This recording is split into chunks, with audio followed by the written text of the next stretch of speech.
Hey, you've probably been doomscrolling for a bit now. Instead, let's dive into some life lesson stories people have shared on Reddit. Let's make this the last video before bed, or the video to help wind you down. I've looked over quite a few, and honestly, some of these hit me harder than I expected. These aren't just random internet posts. These are real moments that changed real people's perspectives forever. Before we dive in, make sure to leave a like and subscribe to the channel, and make sure to hype the video so it gets into the algorithm.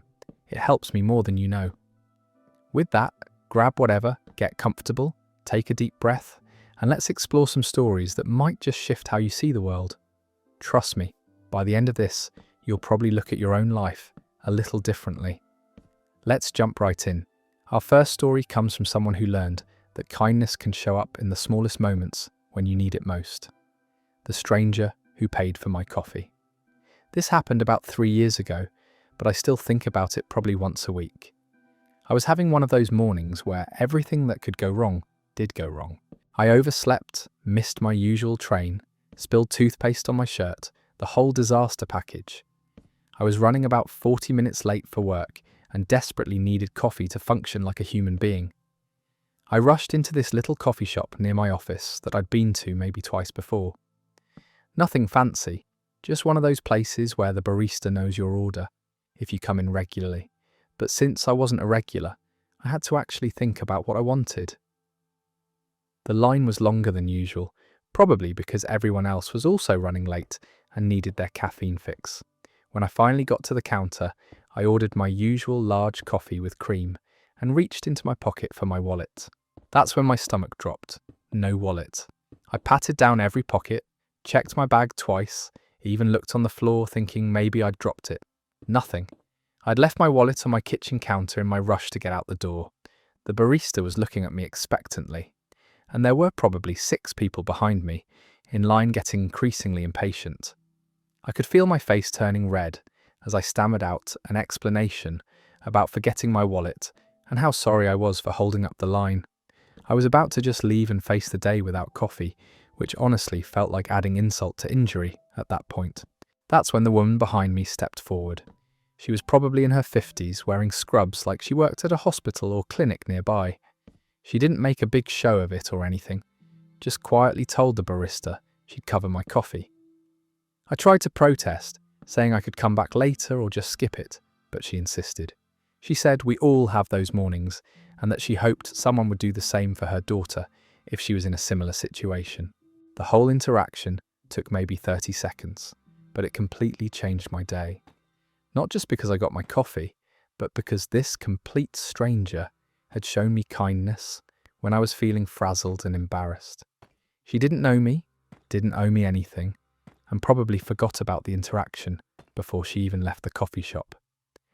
I tried to get her name or contact information so I could pay her back, but she waved me off and said to just do something nice for someone else when I got the chance. I never saw her again, despite going to that coffee shop more regularly, hoping I might run into her. That small gesture, probably costing her less than $5, turned what was shaping up to be a terrible day into something manageable. I got to work with a completely different energy, and I found myself being more patient with difficult customers and more helpful to my co-workers. It was like her kindness had this ripple effect that spread through my entire day. Since then, I've made it a point to look for opportunities to do the same for others. I've paid for people's groceries when their card got declined, covered parking meters that were about to expire for strangers, and helped people carry heavy bags up subway stairs.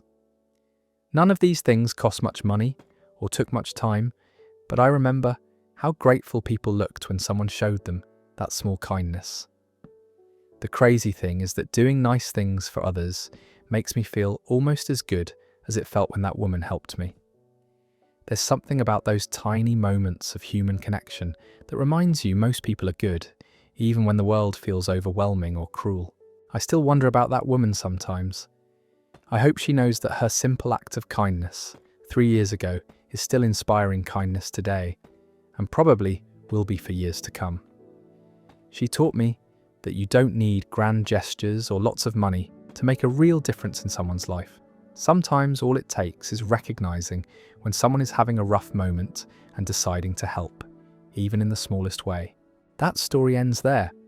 And honestly, this is exactly why I love reading these Reddit posts. This person's entire perspective on kindness shifted because someone spent $5 on coffee. It's wild how the smallest gestures can create these massive ripple effects that last for years. Makes you wonder how many opportunities we miss every day to completely change someone's trajectory with barely any effort. Let's move to our next story, which comes from someone who learned that failure isn't the end of the world, it's just the beginning of understanding. The day I failed my driving test. I'm Kelly, and I need to share this story because it changed how I think about failure completely. I was 17 and had been looking forward to getting my license for months. All my friends had already passed their driving tests, and I was starting to feel left behind. I studied the manual until I could recite it backwards, practiced parallel parking until my dad got tired of sitting in the passenger seat, and took probably 50 practice tests online until I was scoring perfect every time. The day of my actual driving test, I felt confident, maybe too confident. I showed up early, had all my paperwork ready, and when the instructor got in the car with me, I was ready to ace this thing and finally join my friends in the land of licensed drivers. Everything started fine. I adjusted my mirrors, put on my seatbelt, checked my blind spots. The instructor seemed nice enough, just this middle-aged guy who probably did 5 of these tests every day. We pulled out of the parking lot and I was feeling good about my smooth acceleration and proper signalling. Then we got to the parallel parking section, which I had practiced more than anything else. I lined up next to the car in front of the space, just like I'd done hundreds of times with my dad. Started backing up, turning the wheel, checking my mirrors, but something felt off. I was either too close to the curb or too far away, and I couldn't seem to find that sweet spot I'd nailed so many times in practice. I tried to adjust, pulling forward and backing up again, then again. The instructor wasn't saying anything, just making notes on his clipboard, which made me even more nervous. By my 4th attempt at getting into the space properly, my palms were sweating and I could feel my heart racing. I finally managed to get the car between the lines, but I knew it wasn't my best work. The rest of the test didn't go much better. I was so rattled from the parking situation that I rolled through a stop sign without coming to a complete stop. Not dangerously or anything, but enough that I knew I'd messed up the second it happened. Then at a 4-way stop, I hesitated too long trying to figure out who had the right of way, and the instructor had to remind me to proceed. When we got back to the DMV, I already knew before he told me, failed. I had to sit there while he explained which parts I hadn't passed and what I needed to work on before retaking the test.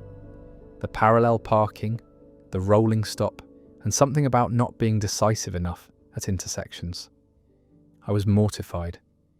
This was supposed to be the day I became an independent adult who could drive herself to work and school and social events. Instead, I was going to have to ask my parents for rides for at least another few weeks while I practiced more and waited to retake the test. I called my mum from the parking lot, trying not to cry while I explained that I'd failed. She was sympathetic and said these things happen, but I could tell she was surprised since I'd seemed so prepared. The worst part was having to tell my friends later that day. They were all expecting to hear about my successful test, and instead, I had to admit I'd failed at something they'd all managed to do on their first try. That's when the driving instructor did something I'll never forget. As I was gathering my stuff to leave, feeling completely defeated, he stopped me and said something that changed my entire perspective on failure. He told me he'd been giving driving tests for 12 years and had seen thousands of people take this test. He said the people who failed their first time almost always became better drivers than the ones who passed immediately. He explained that failure forces you to really understand what went wrong and fix it, while people who pass easily sometimes develop bad habits later because they never had to confront their mistakes. He said I was clearly a careful person who took driving seriously, and that the nervousness I'd felt during the test showed I understood how important it was to be safe on the road. He told me to practice for another week, come back when I felt ready, and that he was confident I'd pass the second time. 2 weeks later, I retook the test with a different instructor and passed easily. But more importantly, I realised that failing the first time had actually made me a more thoughtful, careful driver. I paid more attention to details, double-checked everything, and never took for granted that I knew what I was doing. Years later, I've applied that lesson to so many other areas of my life. When I failed my first job interview, I used the feedback to improve my presentation skills. When I failed a college course, I learned better study habits that helped me succeed in harder classes later. When my first serious relationship ended, I reflected on what went wrong and became a better partner in future relationships. That driving instructor taught me that failure isn't something shameful to hide from. It's information. It's your brain's way of saying you need to pay attention to something you missed the first time. The people who are afraid to fail are often the ones who never push themselves hard enough to really succeed at anything meaningful. Now when I see friends or co-workers beating themselves up over mistakes, I try to share what that instructor taught me. Failure doesn't define you. It refines you. Every successful person has a collection of failures that taught them what they needed to know to eventually succeed. I still have my license from that second test, and sometimes when I'm facing a new challenge, I remember that day at the DMV. Not the embarrassment of failing, but the relief of learning that failure was just the first step toward really understanding something important. That story wraps up there. Kelly's driving instructor sounds like he should write a book on growth mindset, because that's exactly the kind of perspective that separates people who bounce back from people who stay stuck. Failure as information instead of judgment is such a powerful way to look at setbacks. I bet Kelly approaches challenges completely differently now because of that one conversation. Our next story comes from someone who discovered that the most valuable things in life aren't valuable because of what they cost. My grandpa's broken watch. I'm Marcus, and this story is about my grandfather and a watch that looked like it belonged in a junkyard, but meant everything to him. My grandpa worked construction his entire adult life, starting when he was 16 and continuing until he was almost 70. He had these massive, calloused hands that looked like they could crush a brick, but he was the gentlest person I've ever known. For as long as I can remember, my grandpa wore the same watch every single day. It was this old silver thing with a cracked face and a leather band that was so worn it was practically falling apart. The numbers on the face were faded, and you had to hold it at just the right angle to see what time it was. The band was held together with electrical tape in 2 different places, and sometimes the watch would just stop working for hours at a time before mysteriously starting again. As a kid, I was embarrassed by that watch. When we'd go out to dinner or to church, I'd notice other people wearing nice, shiny watches that actually looked like they were worth something. My grandpa's watch looked like something he'd found in a dumpster, and I couldn't understand why someone who worked so hard wouldn't just buy himself a decent timepiece. When I was about 12, I started saving up my allowance and birthday money to buy him a new watch for Christmas. I had seen this really nice one at the department store for about $60, which seemed like a fortune to me at the time. But I was determined to get it for him. It had a clean white face, a proper leather band, and it looked like something a successful person would wear. Christmas morning came, and I was so excited to give him his present. When he unwrapped it, his face lit up, and he thanked me profusely, saying it was the most thoughtful gift anyone had ever given him. He put it on immediately and wore it for the rest of Christmas Day, showing it off to my aunts and uncles and telling everyone how generous I was. But the next day, he was wearing his old broken watch again. I was confused and a little hurt. Had he not liked my gift? Was there something wrong with the new watch? I asked him about it, and that's when he told me the story behind his old watch. He explained that he'd bought that watch in 1967 with his first paycheck from his first real construction job. He was 22 years old, newly married to my grandmother, and they were living in a tiny apartment and saving every penny they could. But he'd decided he needed a watch for work, something that could handle the rough conditions of a construction site. He told me He'd gone to 3 different stores comparing prices before settling on that watch because it was reliable and he could afford it without taking money away from rent or groceries. He wore it to work every day for 43 years. It had been with him when he built houses, office buildings, schools and hospitals. It had survived concrete dust, rain, extreme heat and bitter cold. The crack in the face happened when he fell off a scaffold in 1979 and landed hard on his wrist. He could have died from that fall, but he walked away with just some bruises and a cracked watch. He said every time he looked at that crack, he remembered how grateful he was to be alive and how important it was to be careful on the job. The worn leather band had moulded to his wrist over decades of wear.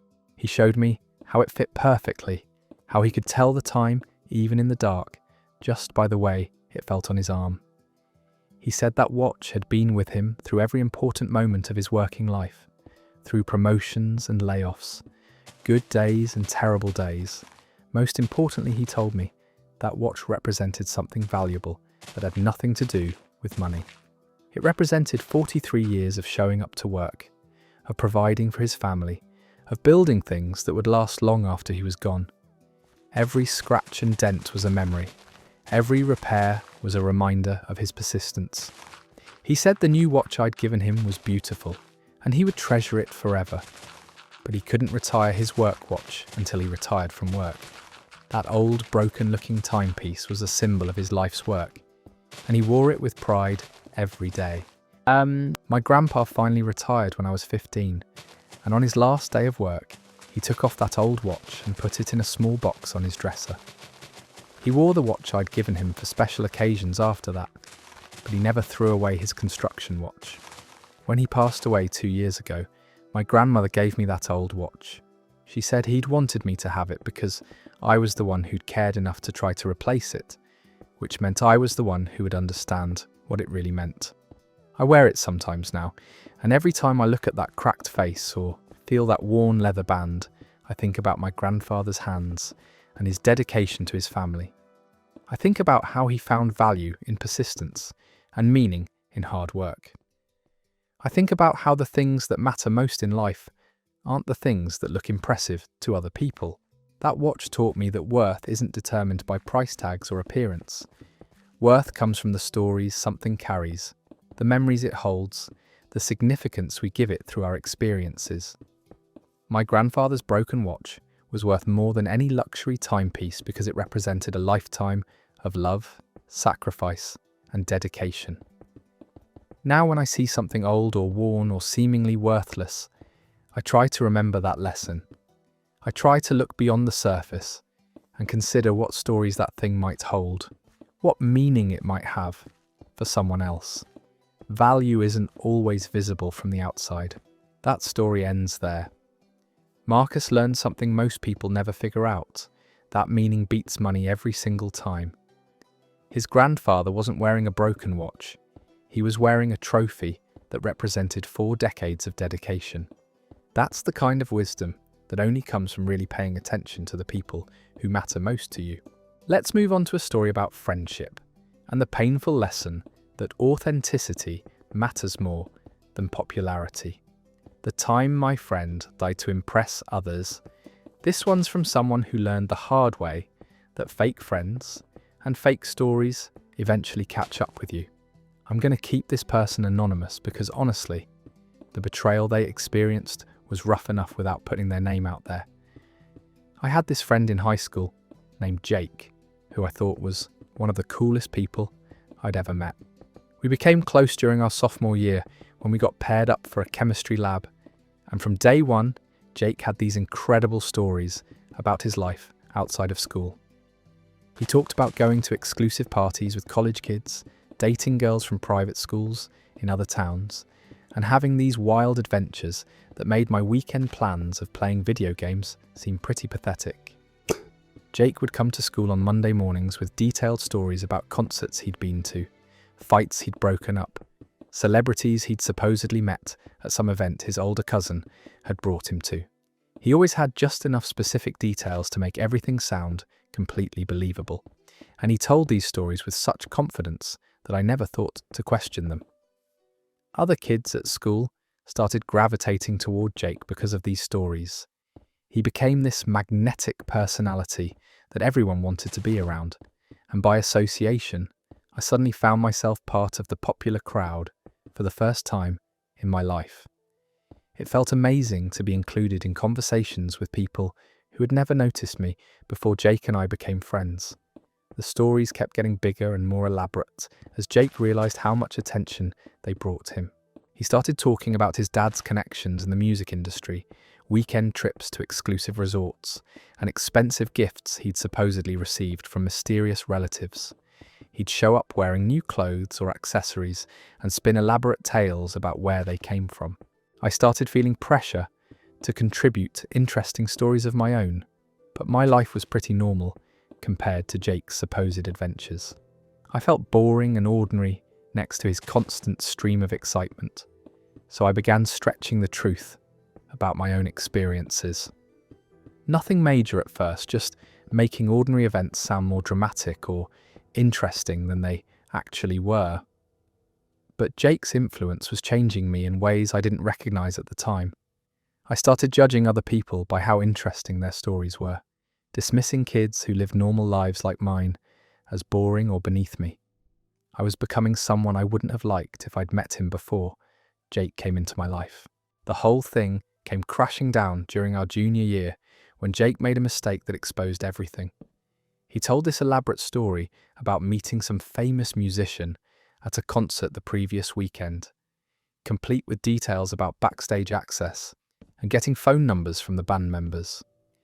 The problem was that one of our classmates had actually been at that same concert with his older brother, and the musician Jake claimed to have met hadn't even performed that night.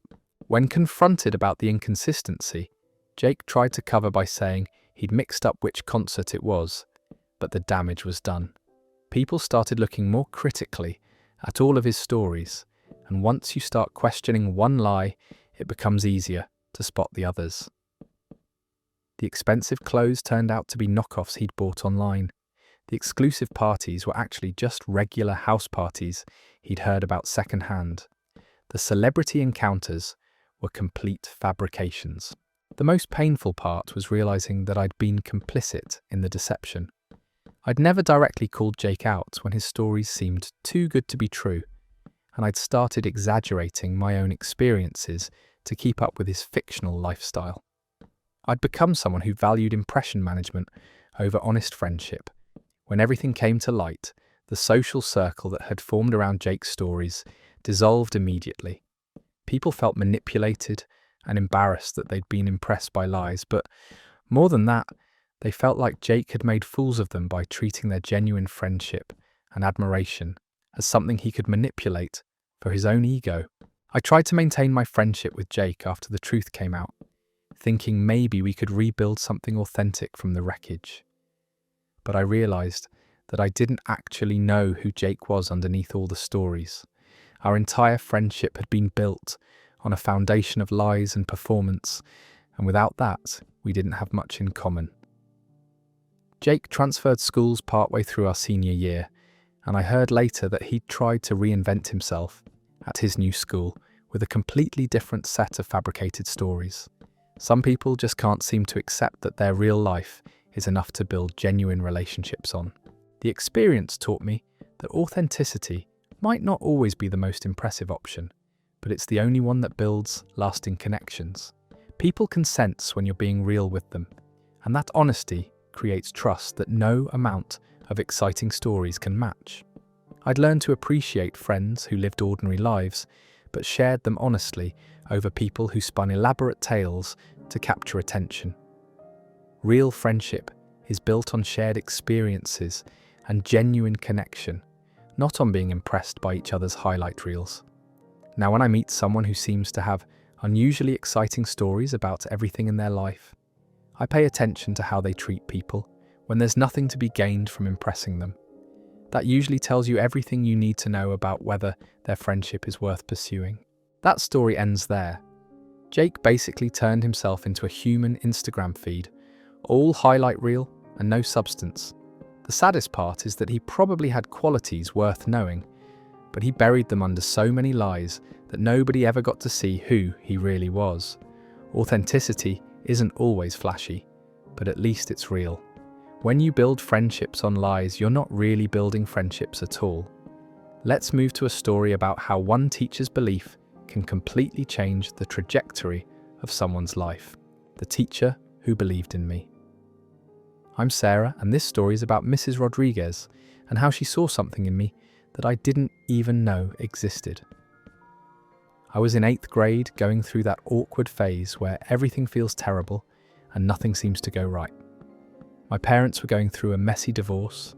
I was dealing with the usual middle school social drama, and I felt invisible most of the time. I'd always been an average student, not particularly good at anything, but not failing either. I did my homework, showed up to class, and flew under the radar as much as possible. Most of my teachers probably couldn't have picked me out of a lineup, which was exactly how I preferred it. Being noticed usually meant being in trouble, and I had enough problems at home without adding school drama to the mix. Mrs. Rodriguez taught 8th grade English, and she was one of those teachers who seemed to actually care about what she was doing instead of just going through the motions until retirement. She was probably in her 30s, always enthusiastic about whatever book we were reading, and she had this way of asking questions that made you think about things differently than you had before. We were assigned to write a personal narrative essay about a meaningful experience from our childhood. Most kids groaned about the assignment because writing essays wasn't exactly the highlight of anyone's day. But I actually didn't mind writing when I could choose what to talk about. I wrote about the summer I spent with my grandfather before he passed away, helping him work in his garden and listening to his stories about growing up during the Great Depression. It wasn't anything extraordinary, just memories of an 8-year-old kid learning about patience and persistence from an old man who found joy in growing vegetables. I turned in my essay, expecting to get it back with a grade and maybe a few correction marks, then never think about it again. But Mrs. Rodriguez had other plans. A few days later, she asked me to stay after class, and I immediately assumed I was in trouble for something. Maybe I'd made too many grammar mistakes, or maybe she thought I'd made up the stories about my grandfather. Instead, she told me that my essay was exceptional. She said I had a natural talent for storytelling and that I'd managed to make her care about my grandfather, even though she'd never met him. She said my writing had what she called an authentic voice, something that couldn't be taught but was incredibly valuable. I honestly didn't know how to respond. No teacher had ever told me I was good at anything before, let alone exceptionally good. I assumed she was just being nice because she could tell I was having a rough time at home, but she kept talking about specific things in my essay that had impressed her. She asked if I'd ever considered joining the school newspaper or entering writing contests. I told her I'd never really thought about writing as something I could be good at, just something everyone had to do for school assignments. She said that was exactly why my writing was so refreshing, because I wasn't trying to sound like what I thought good writing should sound like. Mrs. Rodriguez suggested I submit my essay to a regional middle school writing competition. I was terrified of the idea because what if it wasn't actually good and I just embarrassed myself in front of a bunch of real writers? But she was so confident in my work that I eventually agreed to let her submit it. 3 weeks later, she called me up to her desk with this huge smile and told me my essay had won 2nd place out of over 300 submissions from schools across the state. I couldn't believe it. Me, the invisible kid who was just trying to get through 8th grade without falling apart, had actually won something for writing. But the real impact wasn't the award, it was the way Mrs. Rodriguez had seen potential in me that I didn't know existed. She started encouraging me to write more, giving me extra assignments that were actually fun instead of feeling like work. She introduced me to authors I'd never heard of and helped me understand why their writing was powerful. By the end of 8th grade, I was thinking about high school differently. Instead of just trying to survive 4 more years of school, I started planning to take advanced English classes and maybe join the school literary magazine. Mrs. Rodriguez had given me an identity beyond just being the quiet kid from the broken home. High school went much better than middle school, partly because I had something I was genuinely good at and passionate about. I wrote for the school newspaper, won a few more contests, and started thinking about college as a real possibility, instead of just something other people did. When it came time to apply for colleges, Mrs. Rodriguez wrote me a recommendation letter that apparently made quite an impression because I got accepted to several schools, with partial scholarships based on my writing portfolio. I ended up majoring in journalism and now work as a reporter for a regional newspaper. I still have that first essay I wrote about my grandfather, and I think about Mrs. Rodriguez every time I sit down to write something important.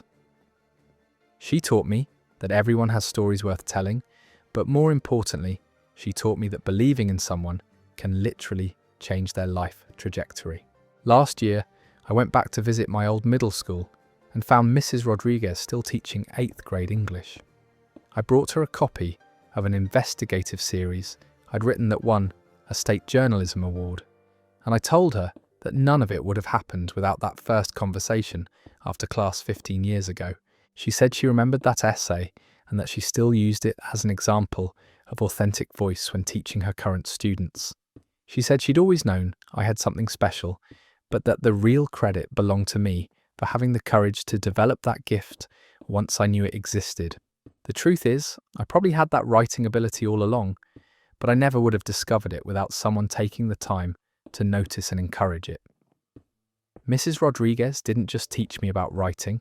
She taught me that sometimes all someone needs is one person who believes in their potential. Now, when I interview people for articles, I try to listen for those moments when someone mentions something they're passionate about, but don't think they're good enough to pursue seriously. Sometimes all it takes is one person saying, "You have something worth developing," to change everything. That story wraps up there. Mrs. Rodriguez understood something that most people miss, that potential is everywhere, but confidence is rare. Sarah probably had dozens of teachers, but only one took the time to see what she was capable of and say something about it. That's the kind of teacher who changes lives without even trying. One conversation after class became a career 15 years later. Our next story comes from someone who learned that courage isn't the absence of fear, it's acting despite the fear, especially when it's for someone else. The day I stood up to a bully. This happened when I was in 6th grade, and honestly, it's the moment I learned what courage actually feels like. I was pretty small for my age, one of those kids who tried to be invisible because being noticed usually meant becoming someone's target. I wasn't athletic, wasn't particularly funny or popular, just a quiet kid who wanted to get through school without any drama. There was this kid in my grade named Marcus, who had some kind of learning disability that made him process information slower than everyone else. He was in regular classes with the rest of us, but he needed extra time to understand things and sometimes asked questions that other kids thought were obvious. Marcus was actually really sweet, always willing to help if someone dropped their books or forgot their lunch money, but some kids saw his differences as an opportunity for entertainment, or the worst of than most of us, and had this mean these kids was Tyler, who was bigger streak that seemed to come out of nowhere. Tyler would wait for moments when teachers weren't looking to make comments about Marcus being stupid or slow. He'd knock Marcus's books out of his hands in the hallway, hide his backpack during lunch, or ask him deliberately confusing questions just to watch him struggle with the answers. Most of us just watched this happen without saying anything. We told ourselves it wasn't our business or that getting involved would just make Tyler target us too. I felt bad for Marcus, but I was honestly relieved that Tyler's attention was focused on someone else, because it meant I could stay under the radar. This went on for months. Marcus never seemed to fight back or report what was happening. He just endured it with this sad resignation that made me feel guilty every time I witnessed it.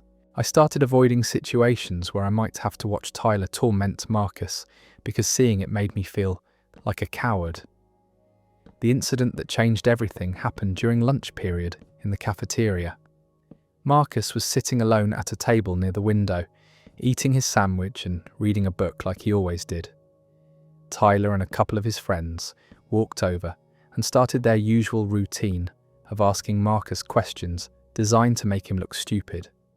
But this time, Tyler escalated things. He grabbed Marcus's book and started reading from it in this exaggerated, mocking voice, pretending to be Marcus trying to understand the words. Marcus asked quietly for his book back, which just made Tyler and his friends laugh harder. Then Tyler threw the book across the cafeteria, pages fluttering everywhere, and told Marcus to go fetch it like a dog.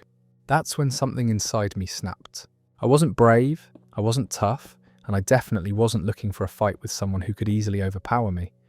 But watching Marcus's face, as he tried not to cry while other kids laughed at his humiliation, made me angrier than I'd ever been in my life. I stood up from my table and walked over to where Tyler was still laughing with his friends. My heart was pounding so hard I could hear it in my ears, and my hands were shaking, but I looked Tyler in the eye and told him to leave Marcus alone. Tyler seemed surprised that anyone had said anything, especially someone like me, who usually tried to be invisible. Tyler asked me what I was going to do about it, clearly expecting me to back down like I always had before. But instead of running away, I told him that picking on someone who couldn't defend themselves didn't make him tough. It made him pathetic. I said anyone could be mean to someone smaller and quieter, but it took real strength to be kind to people who were different. The cafeteria had gotten quiet around us, and I realized other kids were watching to see what would happen. Tyler looked embarrassed that someone had called him out publicly, and he took a step toward me, like he was going to do something physical. I was terrified, but I didn't move. That's when something unexpected happened. 3 other kids from my grade stood up and came over to stand next to me, then a few more. Within a minute, there were probably 8 or 9 kids standing between Tyler and Marcus, all of us quiet but clearly united in saying this wasn't okay. Tyler realized he was suddenly outnumbered by kids who were tired of watching him torment Marcus. He tried to save face by saying we were all being ridiculous and that he was just joking around, but nobody was buying it. He and his friends left the cafeteria and someone went to collect the pages of Marcus's book, while someone else helped him clean up his lunch. Marcus thanked me quietly, but what struck me most was the look in his eyes. It wasn't just gratitude, it was surprise that someone had actually stood up for him, after months of being treated like he was invisible or worthless. That look taught me that sometimes the impact of standing up for someone goes way beyond just stopping one incident. After that day, Tyler never bothered Marcus again. Not because Tyler had suddenly become a better person, but because he realized other kids were watching and wouldn't just stand by silently anymore. The dynamic had shifted, and Marcus was no longer an easy target because he had people who would defend him. But the bigger change was in me. I'd spent years being afraid of confrontation, worried that standing out would make me a target. But defending Marcus taught me that there are things worth risking your own comfort for, and that courage isn't about not being scared, it's about acting despite being scared. I became more confident in other areas of my life after that. I tried out for academic teams I had been too nervous to join before, spoke up in class when I had something to contribute, and stopped worrying so much about what other people thought of me. Standing up to Tyler had shown me that I was braver than I realized. Marcus and I became genuine friends after that incident, and I learned that he was actually incredibly smart, just in ways that didn't always show up in traditional classroom settings. He had this amazing memory for details and could solve problems by thinking about them from angles other people missed. Years later, in high school, Marcus was in advanced classes and ended up being valedictorian of our graduating class. His speech talked about the importance of standing up for people who are different, and he mentioned that day in the cafeteria as a turning point when he realized that not everyone would judge him for learning differently. That experience taught me that courage is contagious. When one person decides to do the right thing, it makes it easier for others to join in. Most people want to help. They just need someone to take the first step and show them it's possible. Now when I see situations where someone is being treated unfairly, I remember that day in 6th grade. I remember how scared I was, but also how right it felt to finally speak up. Sometimes the most important thing you can do is just refuse to be a bystander when someone needs an ally. That story ends there. This is exactly why bullies thrive, because they count on everyone else being too scared or too comfortable to get involved. But the moment someone stands up, especially someone unexpected, the whole power dynamic shifts. This person discovered that courage isn't a personality trait you either have or don't have. It's a choice you make in the moment when it matters most. Let's move to a story about how the smallest gestures can become the biggest memories. The neighbour who always waved. I'm Laura, and this story is about Mrs. Chen and how something as simple as waving every day can leave a mark that lasts decades. Mrs. Chen lived in the house directly across the street from where I grew up, and for 15 years she was a constant, comforting presence in my daily routine. Every morning when I walked to the bus stop, Mrs. Chen would be on her front porch, usually watering her flowers or sweeping the steps, and every morning, without fail, she would see me coming and wave with this huge smile on her face. Not just a little polite wave, but this enthusiastic, genuinely happy to see you wave like I was her favourite person in the world. At first, when I was really young, I thought she waved at everyone, but as I got older, I realised she specifically looked for me each morning. If I was running late and rushed past without noticing her, she'd call out, "Good morning, Laura," to make sure I knew she was there.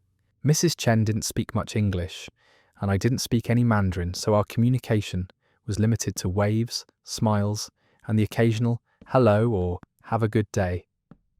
But somehow those simple exchanges felt meaningful in a way that most of my actual conversations didn't.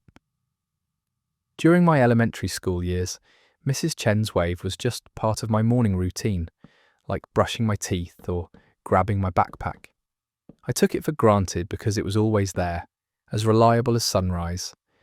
Some mornings I was grumpy about getting up early or nervous about a test, but seeing Mrs. Chen's genuine smile and enthusiastic wave always improved my mood at least a little bit. Middle school was rougher. I was dealing with typical teenage stuff, friendship drama, feeling awkward about everything, worrying about fitting in. Some mornings I felt so miserable that I didn't want to interact with anyone, even friendly neighbours. But Mrs. Chen never seemed to notice my mood or take it personally when I gave half-hearted waves in return.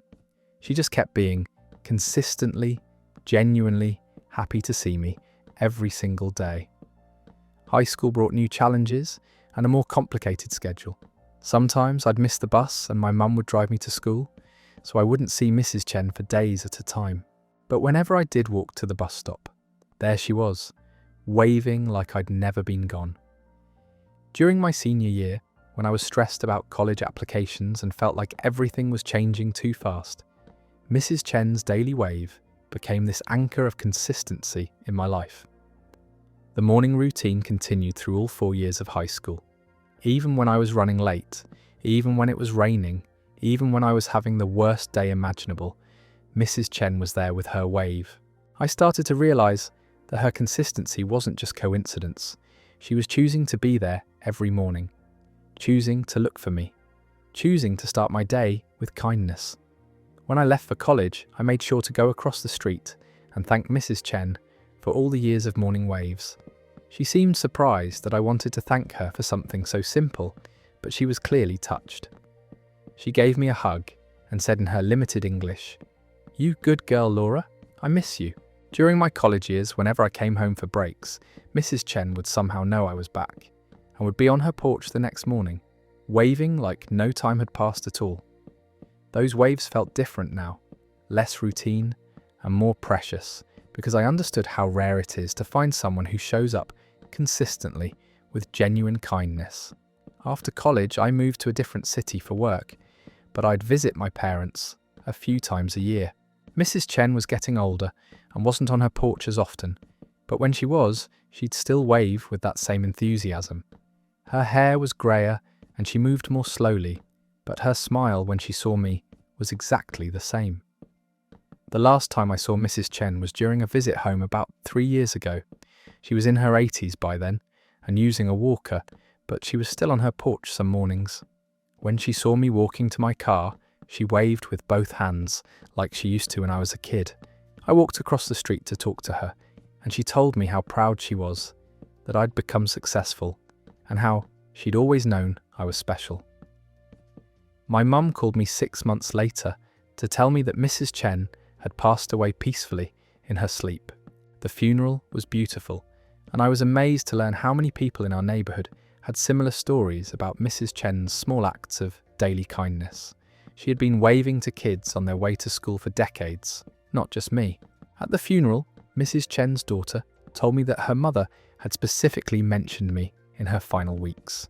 She said Mrs. Chen had talked about watching me grow up from across the street and how much joy it had brought her to be part of my daily routine.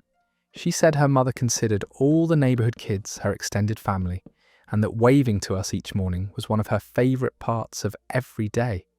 I realised then that Mrs. Chen's waves hadn't just been a nice gesture for my benefit. They had been meaningful to her too, a way of connecting with the community and sharing love in the simplest possible way. For 15 years we had been giving each other something important without either of us fully understanding the impact. Now, when I walk through my own neighbourhood, I try to be more like Mrs. Chen. I wave at kids waiting for the bus, smile at joggers who pass by my house, and make eye contact with people instead of staying buried in my phone. I've learned that small, consistent acts of kindness can become some of the most treasured memories in someone's life. Mrs. Chen taught me that you don't need grand gestures or dramatic moments to make a difference in someone's world. Sometimes the most powerful thing you can do is just show up consistently with genuine warmth and let people know they've been seen. Her daily wave was a gift that kept giving for 15 years, and the memory of it still brings me comfort whenever I'm having a difficult morning. That story ends there. Mrs. Chen understood something profound about human connection, that consistency matters more than intensity. 15 years of simple waves created a bond that lasted a lifetime. She was basically a one-person welcome committee for the neighbourhood. And Laura's story makes me realise how many Mrs. Chens we probably walk past every day without noticing.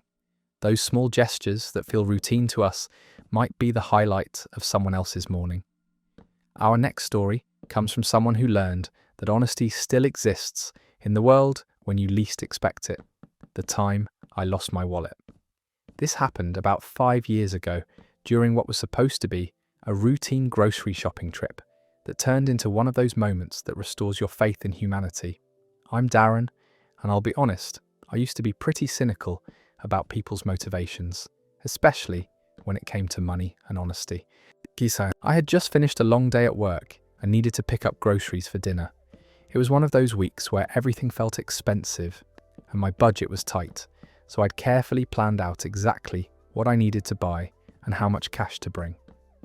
I had about $80 in my wallet, which was meant to cover groceries plus gas money to last me until my next paycheck. The grocery store was busy with the usual after-work crowd, and I was focused on getting in and out as quickly as possible. I grabbed a cart, went through my mental list and loaded up with pasta, vegetables, some chicken, the basics to get me through the week. Nothing fancy, just practical meals that would stretch my budget. When I got to the checkout line, I reached into my back pocket for my wallet and felt nothing. That sinking feeling hit immediately.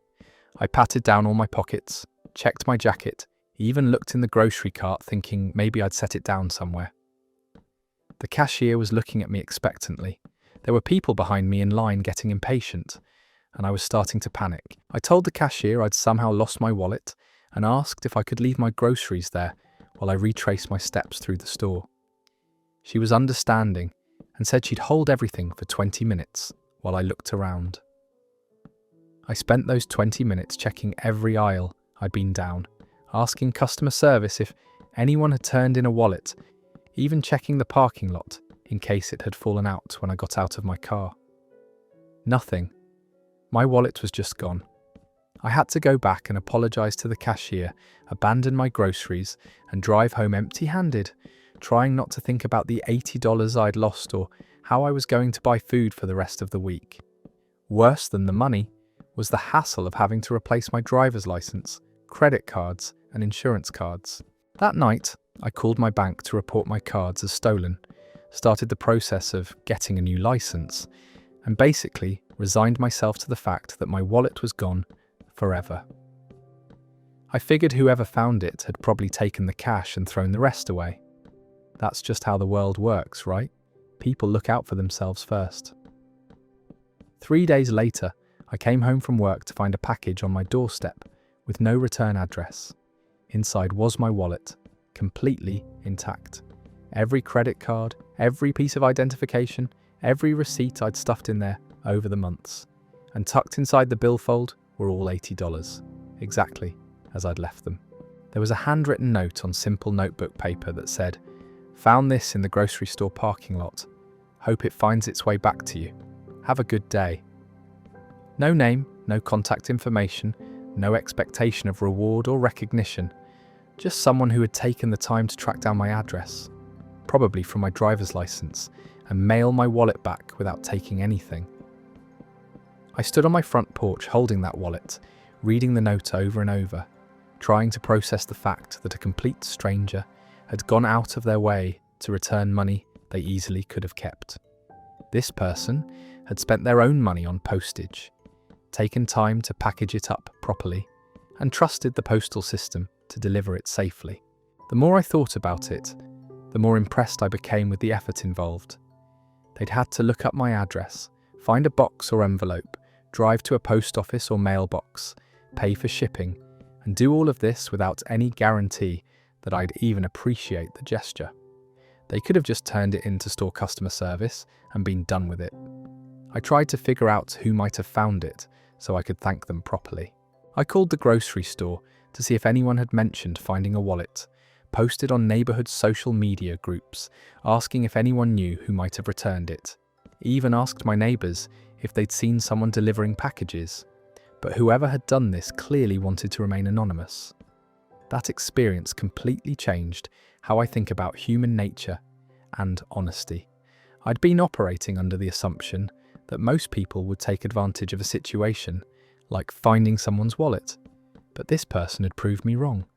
They'd chosen to do the right thing, even when no one was watching, and they wouldn't get credit for it. It made me realize that my cynicism had been preventing me from seeing the good in everyday situations. I'd been so focused on protecting myself from disappointment that I'd stopped believing people could surprise me in positive ways. This stranger had given me back more than just my wallet and money. They'd given me back some faith in humanity. Since then, I've tried to be more like that person.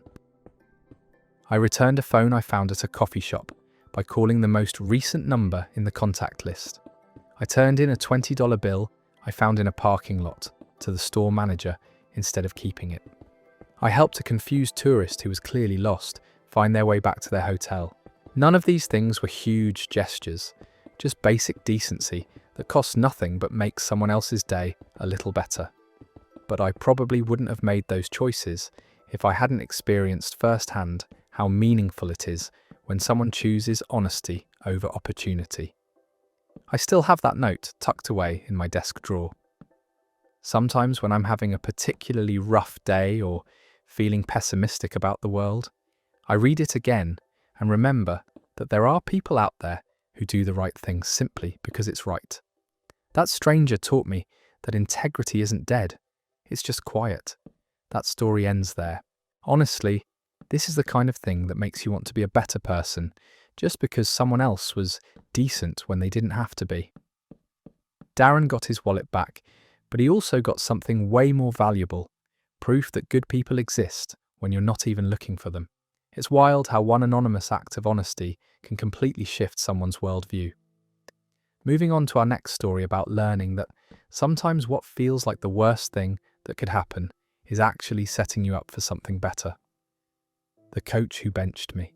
I'm Ethan, and this story is about the basketball season that taught me the difference between being important and being the star. I was a junior in high school, had been playing basketball since middle school, and honestly thought I was pretty good at it. I was averaging about 15 points per game, had decent stats, and expected to be one of the key players on our varsity team. Our new coach, Coach Martinez, came in that season with a completely different philosophy than our previous coach. He was all about teamwork, defense, and what he called playing the right way. He didn't seem as impressed with individual stats as he was with how players contributed to wins, but I figured that wouldn't affect me much since I was clearly one of our better scorers. The first few games of the season went well enough. I was getting decent playing time, putting up my usual numbers and feeling confident about my role on the team. But Coach Martinez kept making comments during practice about players needing to trust their teammates more and not trying to do everything themselves. About halfway through the season, everything changed. We had this big game against our crosstown rivals, a team we'd lost the previous year in a really close game. I'd been looking forward to this matchup for months, thinking it would be my chance to prove I belonged with the best players in our league. During warm-ups, Coach Martinez pulled me aside and told me he was going to start someone else in my position. I was shocked and asked what I'd done wrong. He said I hadn't done anything wrong individually, but that he thought the team would function better with a different lineup that emphasized ball movement and defense over scoring.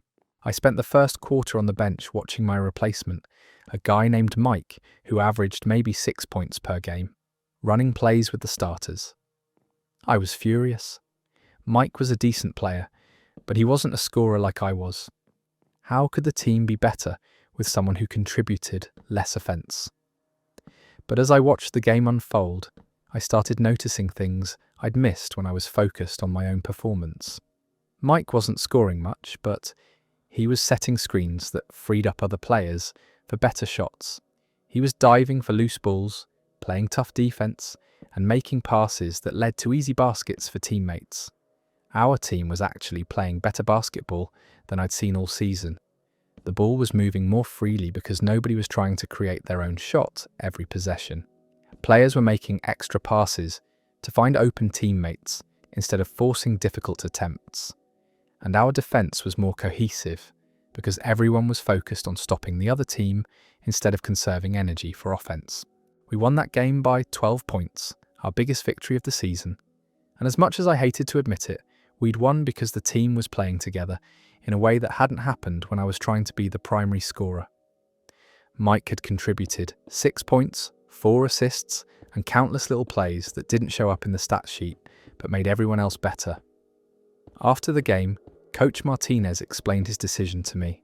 He said I was a talented player, but that I'd developed habits of trying to do too much instead of trusting my teammates. He said the team was more balanced when everyone had defined roles and stuck to them, rather than 1 or 2 players trying to carry the scoring load. He offered me a choice for the rest of the season. I could accept a smaller role coming off the bench, focusing on providing energy and scoring when needed, or I could continue to start but commit to playing within the team system, even if it meant fewer individual accolades. I chose to embrace the bench role, and it ended up being the best decision I made that season. Coming off the bench, I became the guy who could change the pace of the game, provide a spark when the starters were struggling, or give key players a rest without the team losing momentum. My scoring average actually went down, but our team's wins went up. More importantly, I learned to see basketball differently. Instead of viewing success through my personal statistics, I started measuring it by how the team performed when I was on the court. I began to appreciate the players who did the unglamorous work that made everyone else look good. We ended up having our best season in years, making it to the regional finals largely because we played as a cohesive unit rather than a collection of individual talents. I contributed to that success in ways that didn't always show up on the scoreboard, but felt more meaningful than anything I'd accomplished when I was focused on my own numbers. The experience changed how I approached everything, not just basketball. In group projects at school, I stopped trying to do everything myself and started figuring out how to help my teammates contribute their best work. In my part-time job, I focused more on making my co-workers' jobs easier than on standing out to management. Coach Martinez taught me that there's a difference between being indispensable and being the center of attention. The most valuable players aren't always the ones with the best stats. They're the ones who make everyone around them better. That lesson has served me well in college. in my career, and in relationships. Years later, when I was working on team projects in my first job, I remembered that basketball season. I realised that the people who get promoted aren't always the ones who do the flashiest work. They're often the ones who help their entire team succeed. Being willing to take a smaller role for the greater good is actually a form of leadership that most people never develop. I still keep in touch with Coach Martinez, and he always asks about how I'm applying the lessons from that season to whatever I'm doing now. He says that benching me was one of the hardest coaching decisions he'd made, because he knew I had talent, but that teaching me to use that talent in service of something bigger was more important than keeping me happy in the short term. That story ends there. Coach Martinez understood something that most people in leadership positions miss, that sometimes developing character matters more than keeping your best individual performers happy. Ethan learned that being the star isn't always the same as being valuable. The best teams aren't built around one person trying to do everything. They're built around everyone doing their part really well. Let's move to a story about how the worst moments can lead to the best discoveries. The day I missed the bus. This happened during my sophomore year of college. And honestly, it started what would become the most important friendship of my life. All because I overslept and missed my usual transportation to campus. I was taking this early morning chemistry class that started at 8, which meant I had to catch the 7:30 bus from my apartment complex to make it on time. I'm not naturally a morning person, so this was already a struggle, but the class was only offered at that time, and I needed it for my major. That particular morning, my alarm didn't go off because my phone had died overnight, and I'd forgotten to plug it in. I woke up at 7:45 to sunlight streaming through my window and immediately knew I was in trouble. The bus only ran every hour during morning hours, so missing the 7:30 meant I'd be at least an hour late to a class I was already struggling in. I threw on clothes, grabbed my backpack, and ran to the bus stop anyway, hoping maybe the bus was running late or I'd somehow misread my clock. But when I got there, the stop was empty, and I could see the bus disappearing around the corner about 2 blocks ahead. I'd missed it by maybe 3 minutes. Standing at that empty bus stop, I felt like everything was going wrong at once. I was already behind in chemistry because the material was harder than I'd expected. I'd missed 2 classes earlier in the semester due to being sick, and I couldn't afford to miss another one if I wanted to keep up. I briefly considered calling an Uber, but as a broke college student, $25 for a ride to campus wasn't really an option. I decided to walk to campus instead of giving up completely. It was about a 4-mile walk, which would take me over an hour, so I'd definitely miss class. But at least I could get there in time for my next class and maybe catch my chemistry professor during office hours to explain why I'd been absent. I started walking along the route I'd seen the bus take, figuring it was probably the most direct path to campus. About 10 minutes into my walk, I heard someone call out behind me, asking if I was heading to the university. I turned around and saw a girl about my age with a backpack, clearly another student who looked like she was in the same predicament. Her name was Amy, and she'd also missed the 7:30 bus. She lived in a different apartment complex, but had been walking to the same bus stop when she saw the bus pulling away.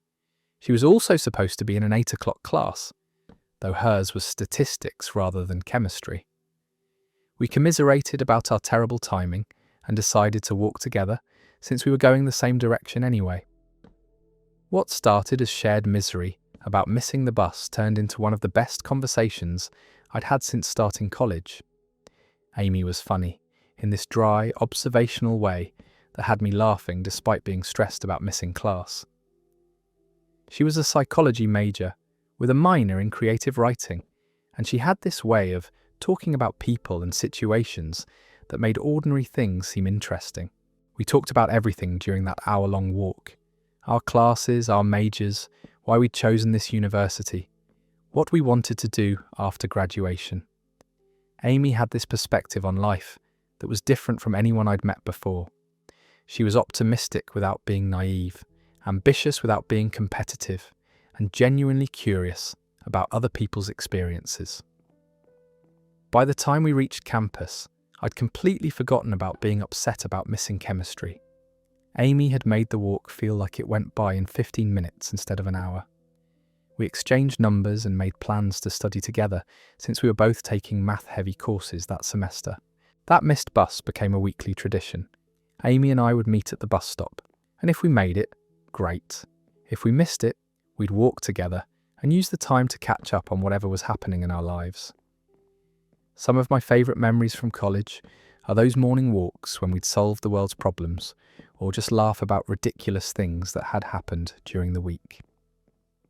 Amy became my closest friend in college and eventually my study partner, travel companion, and the person I called whenever I needed advice about anything. She helped me get through organic chemistry, celebrated with me when I got accepted to graduate school, and was the maid of honour at my wedding 3 years ago. Looking back, missing that bus was one of the best things that happened to me in college. If I'd made it to class that morning, I probably never would have had a reason to talk to Amy, beyond maybe nodding at her if we'd ended up at the same bus stop occasionally. Our friendship grew out of that shared experience of things not going according to plan. Amy always says that the best parts of life are the things you didn't plan for, the detours that end up being more interesting than the original destination. She's right about that.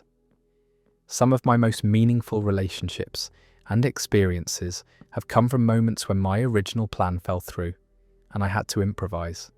That morning taught me to be more open to unexpected opportunities instead of getting frustrated when things don't go exactly as I'd hoped. Now, when plans change or something doesn't work out the way I expected, I try to remember that morning walk with Amy and stay curious about what might happen instead. Missing the bus that day changed the entire trajectory of my college experience and probably my life. Amy introduced me to new friends, convinced me to join clubs I wouldn't have considered, and helped me see possibilities I'd never thought about. All because we were both bad at waking up early and ended up walking to campus together. That story ends there. This is such a perfect example of how life's timing works in mysterious ways. One overslept morning led to a friendship that shaped everything that came after. Makes you wonder how many amazing connections we miss because we're too focused on sticking to our plans instead of being open to what happens when those plans fall apart. Our next story is about how sometimes the biggest disasters create the sweetest memories. My sister's birthday cake. I'm Hannah, and this story is about the birthday cake that went completely wrong, but somehow became the most memorable part of my sister's sweet 16. My sister Emma was turning 16, and my mum had planned this elaborate party with all her friends from school. Emma had been looking forward to it for months, talking about her dress, the decorations, and especially the cake she'd designed with my mum. The cake was supposed to be this 3-layer masterpiece with pink and purple frosting, edible flowers, and 16 candles arranged in a heart shape. My mum had been baking for years and was really good at it, so we were all confident this was going to be the centerpiece of the whole celebration. Emma had even taken pictures of similar cakes online to show her friends what to expect. The day of the party, I was supposed to help with setup, while my mum put the finishing touches on the cake. Everything was going smoothly until about 2 hours before the party was supposed to start. My mum had finished decorating the cake, and it looked absolutely perfect, exactly like Emma had envisioned. She carefully placed it on our dining room table and covered it with a glass cake dome to protect it. That's when our cat, Mr. Whiskers, decided to have the worst timing in feline history. He jumped onto the dining room table, something he'd never done before, and somehow managed to knock the entire glass dome off the cake. The dome shattered on the floor, and worse, several pieces of glass landed directly on the beautiful frosting flowers my mum had spent hours creating. I heard the crash from the kitchen and ran into the dining room to find my mum standing there in shock, staring at what was left of Emma's dream cake. The top layer was completely covered in glass shards. The frosting was torn up from where the dome had scraped across it, and there were bits of broken glass scattered everywhere. It was a complete disaster. My mum started crying, Not just because of the ruined cake, but because she knew how much Emma had been looking forward to this specific cake. There wasn't time to make another one from scratch. And even if there had been, we didn't have enough ingredients for 3 more layers. The party guests were going to arrive in 2 hours, expecting this elaborate celebration. And now we had nothing to serve for dessert. Emma came downstairs to see what the noise had been and found both of us standing around the wreckage of her birthday cake. I expected her to be devastated, maybe even want to cancel the party. Instead, she started laughing. Not the kind of laughter that covers up disappointment, but genuine, belly-deep laughter that made both my mum and me stare at her like she'd lost her mind. Through her laughter, Emma said that Mr. Whiskers had just given her the most unique 16th birthday story anyone in her class would ever have. She said none of her friends would ever forget the party where the cat destroyed the cake, and that was actually way more memorable than having a perfect cake that looked like everyone else's. My mum was still upset about all the work that had gone to waste, but Emma insisted we could figure out something else. She suggested we drive to the grocery store and buy whatever random cakes they had available, then combine them into something ridiculous instead of trying to recreate what we'd lost. We ended up buying 3 completely different cakes from the grocery store bakery. A chocolate sheet cake with sports decorations, a small vanilla cake with cartoon characters, and a strawberry cake that was shaped like a flower. Emma thought it was hilarious that her 16th birthday cake turned out to be a Frankenstein creation of 3 random cakes that had nothing to do with each other. When her friends arrived for the party, Emma immediately told them the story of Mr. Whiskers and the great cake disaster of her 16th birthday. Instead of being disappointed, everyone thought it was the funniest thing they'd ever heard. The mismatched cakes became a conversation starter, and people were taking pictures with the ridiculous dessert table all night. But the best part happened when we were cleaning up after the party. Emma found me in the kitchen and thanked me for helping save her birthday. She said that watching how my mum and I had handled the crisis had made her realise that problems aren't really problems if you have people who care enough to help you solve them. She said the original cake would have been beautiful and perfect, but it wouldn't have taught her anything or created a story worth telling. The disaster had shown her that the people at her party cared more about celebrating her than about having Instagram-worthy decorations. Years later, Emma still brings up the cat cake disaster whenever she's dealing with something that doesn't go according to plan. She'll text me pictures of whatever's gone wrong with the caption, "Remember Mr. Whiskers?" and the cake. It's become our family shorthand for rolling with the punches and finding the humour in situations that seem terrible at first. My mum eventually admitted that Emma's reaction to the ruined cake taught her something important about perfectionism and expectations. She said watching Emma choose laughter over disappointment had been more meaningful than any perfectly executed party could have been. Emma's now 28 and getting married next year, and she's already joked that she hopes something goes hilariously wrong at her wedding so she'll have a good story to tell. She says perfect events are forgettable, but disasters with the right people become legendary family stories.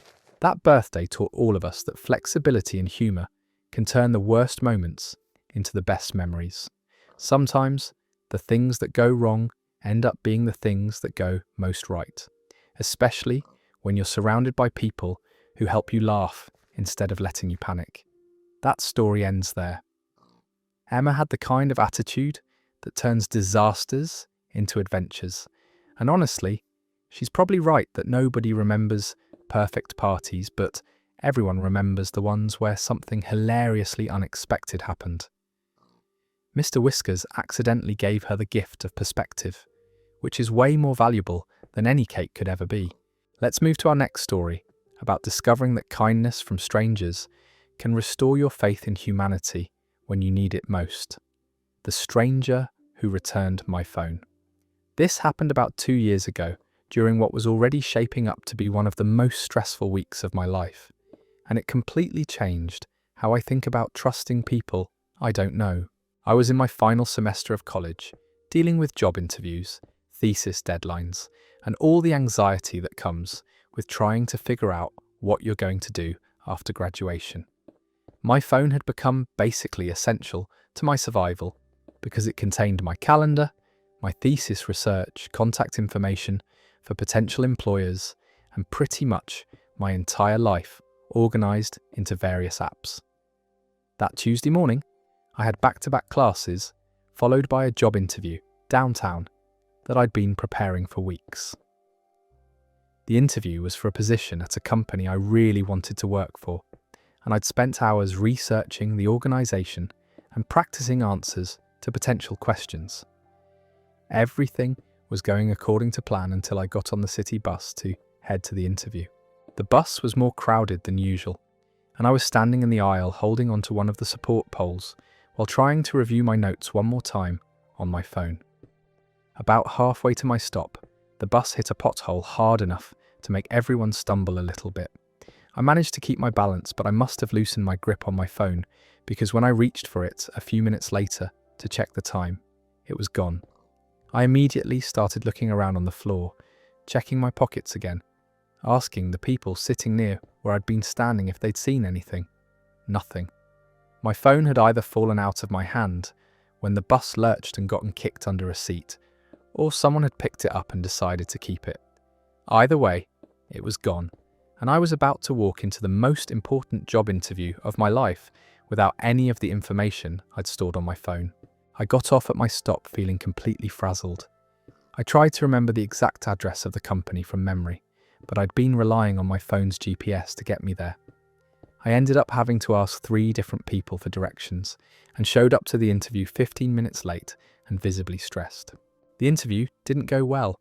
I kept thinking about my missing phone and all the information I'd lost, which made it hard to focus on answering questions thoughtfully. I stumbled through responses that I'd practiced perfectly the night before, and I could tell the interviewer noticed that something was off. I left knowing I'd probably blown my chance at a job I really wanted, all because I'd been careless with my phone on a city bus. The rest of that day was spent trying to figure out how to replace everything I had lost. I called my phone company to report it stolen, started the process of backing up what I could from my cloud storage, and began the tedious task of trying to remember all the phone numbers and appointments I had saved. It felt overwhelming on top of everything else I was dealing with that week. That evening I was sitting in my apartment, feeling sorry for myself when I got a call on my landline, which barely anyone ever used. The voice on the other end was an older woman who said she'd found my phone on a city bus and had been trying to figure out how to return it to me. She explained that she'd been sitting near where I was standing and had seen my phone slide under her seat when the bus hit that pothole. She'd picked it up but hadn't been able to get my attention before I got off the bus. She said she'd spent the afternoon trying to figure out how to contact me, eventually realising she could call my emergency contact number that I'd displayed on my lock screen. The woman, who said her name was Mrs. Patterson, offered to meet me somewhere to return the phone. I suggested a coffee shop near my apartment, and she agreed to meet me there the next morning before she went to work. She sounded genuinely pleased that she'd been able to track me down and seemed excited about reuniting me with my phone. When I met Mrs. Patterson the next morning, she handed me my phone with this huge smile on her face, like she was returning a lost child to its parents. She'd even put it in a protective case from her purse to make sure the screen didn't get scratched while she was carrying it around. She refused my offer to buy her coffee or give her money for her trouble, saying she was just happy to help. Mrs. Patterson told me she'd been in similar situations before and knew how stressful it was to lose something so important. She said she had a son about my age and hoped that if he ever lost something valuable, a stranger would take the time to help him get it back. She wished me luck with my job search and said she hoped things worked out well for me. I got back to my apartment and immediately called the company, where I'd had the terrible interview, to ask if I could have a second chance, explaining that I'd been distracted by losing my phone, but was genuinely interested in the position. The HR representative was understanding and agreed to let me come in for another interview the following week. The second interview went completely differently. I was calm, prepared, and able to focus on demonstrating why I'd be a good fit for the company. I ended up getting the job, and I've been working there for almost 2 years now. None of that would have happened if Mrs. Patterson hadn't taken the time to track me down and return my phone. But the impact went beyond just getting my phone back, or even getting the job. Mrs. Patterson's kindness came at a moment when I was feeling really cynical about people and stressed about whether things would work out after graduation. Her willingness to spend her own time helping a stranger reminded me that most people are good, and that reaching out for help, or giving help when you can, is what makes communities work.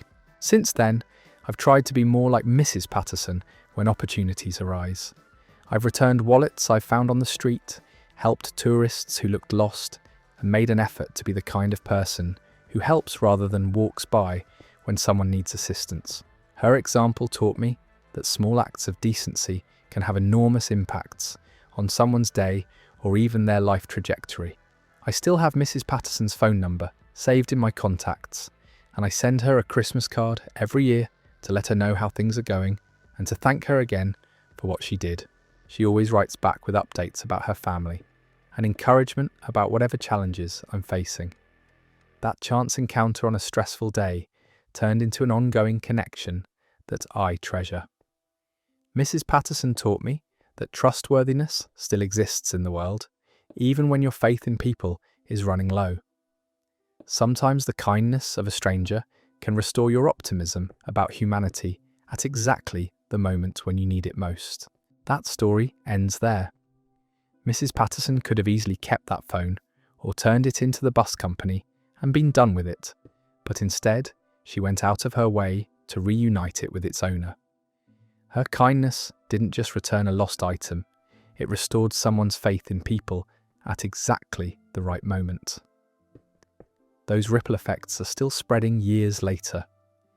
Let's move to a story about how, sometimes, the people who doubt you end up providing the best motivation. The teacher who said I'd fail. I'm James, and this story is about Mr. Henderson and the conversation that lit a fire under me that's still burning 15 years later. Mr. Henderson was my high school guidance counsellor, and he had this way of talking to students that made it clear he thought most of us wouldn't amount to much after graduation. I was a decent student, not exceptional but not failing either, somewhere in that middle range where you can easily slip through the cracks if nobody's paying attention. My grades were mostly B's and C's.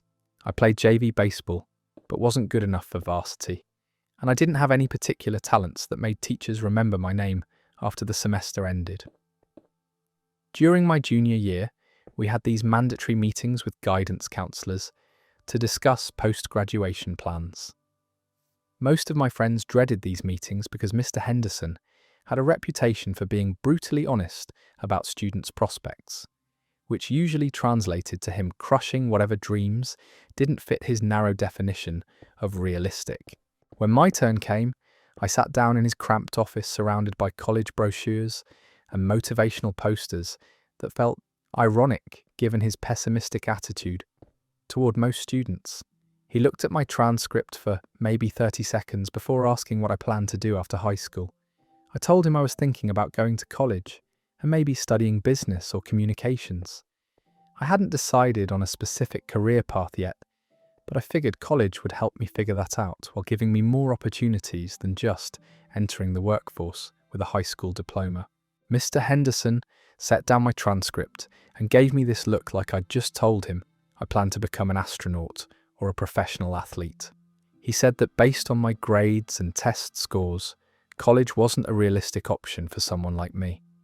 He suggested I look into trade schools or community college programs that would prepare me for practical jobs. When I pushed back and said I thought I could handle college coursework if I applied myself, Mr. Henderson got more direct. He said I was being unrealistic about my abilities and that students like me who went to four-year colleges usually ended up dropping out with student loan debt and wasted time they could have spent learning useful skills. Then he said something that I'll never forget as long as I live. He looked me straight in the eye and said, "James, you're not college material. You never have been, and pretending otherwise is just going to lead to disappointment. Some people are meant for higher education, and some people aren't. There's nothing wrong with accepting which category you fall into. I left that meeting feeling crushed and angry at the same time. Part of me wondered if he was right, if I was deluding myself about my potential, and should just accept that college wasn't for people like me. But a bigger part of me was furious that someone in a position to help students had basically told me to give up on my goals before I'd even tried to achieve them. That night, I made a decision that changed everything. I decided that Mr. Henderson was going to be wrong about me, and I was going to prove it not just to him but to myself. If he thought I wasn't college material, then becoming successful in college was going to be my first priority. I spent the rest of my junior year and all of senior year working harder than I'd ever worked in school.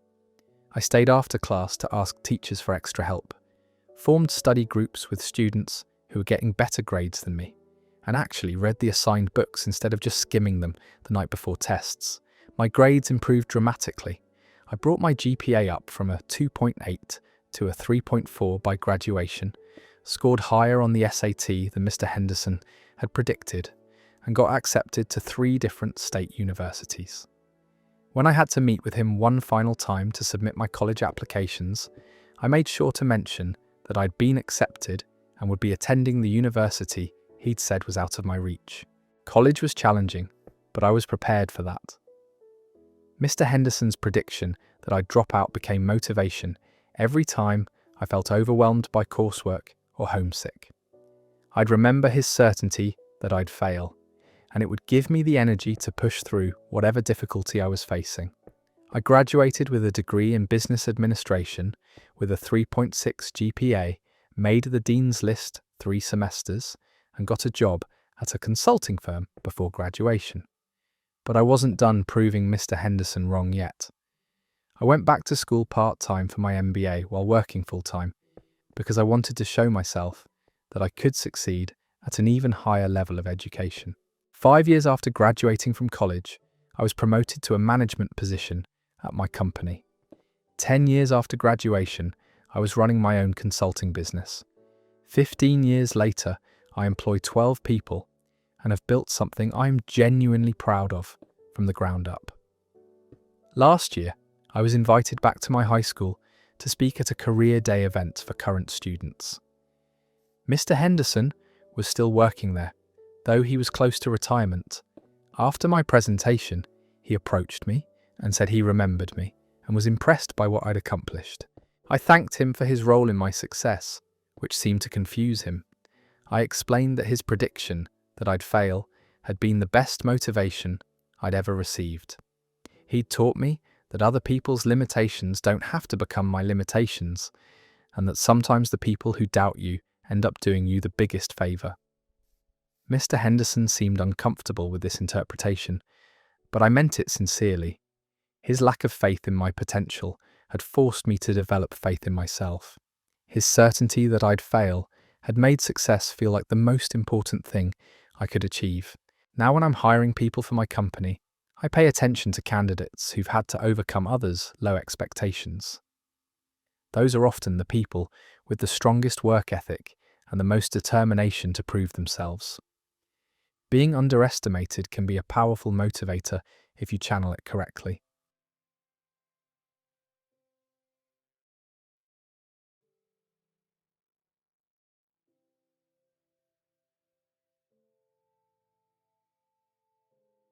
This next story comes from someone who learned that generosity has nothing to do with how much you have, and everything to do with who you choose to be. I forgot my lunch at school, and it was one of those days where everything seemed to go wrong from the moment I woke up. I'd overslept, rushed through getting ready, and in my hurry to catch the bus, I left my lunch sitting on the kitchen counter. By the time lunch period rolled around, I was starving and had exactly $0 in my pocket. I sat at my usual table trying to pretend I wasn't hungry while watching everyone else eat. That's when this kid from my math class, someone I'd maybe spoken to twice in my pulled out his lunch, which was just a simple, entire life, came over and sat down across from me. Peanut butter and jelly sandwich wrapped in aluminum of those quiet kids who kept to himself most of the time. His name was David, and he was one of those quiet kids who never caused trouble.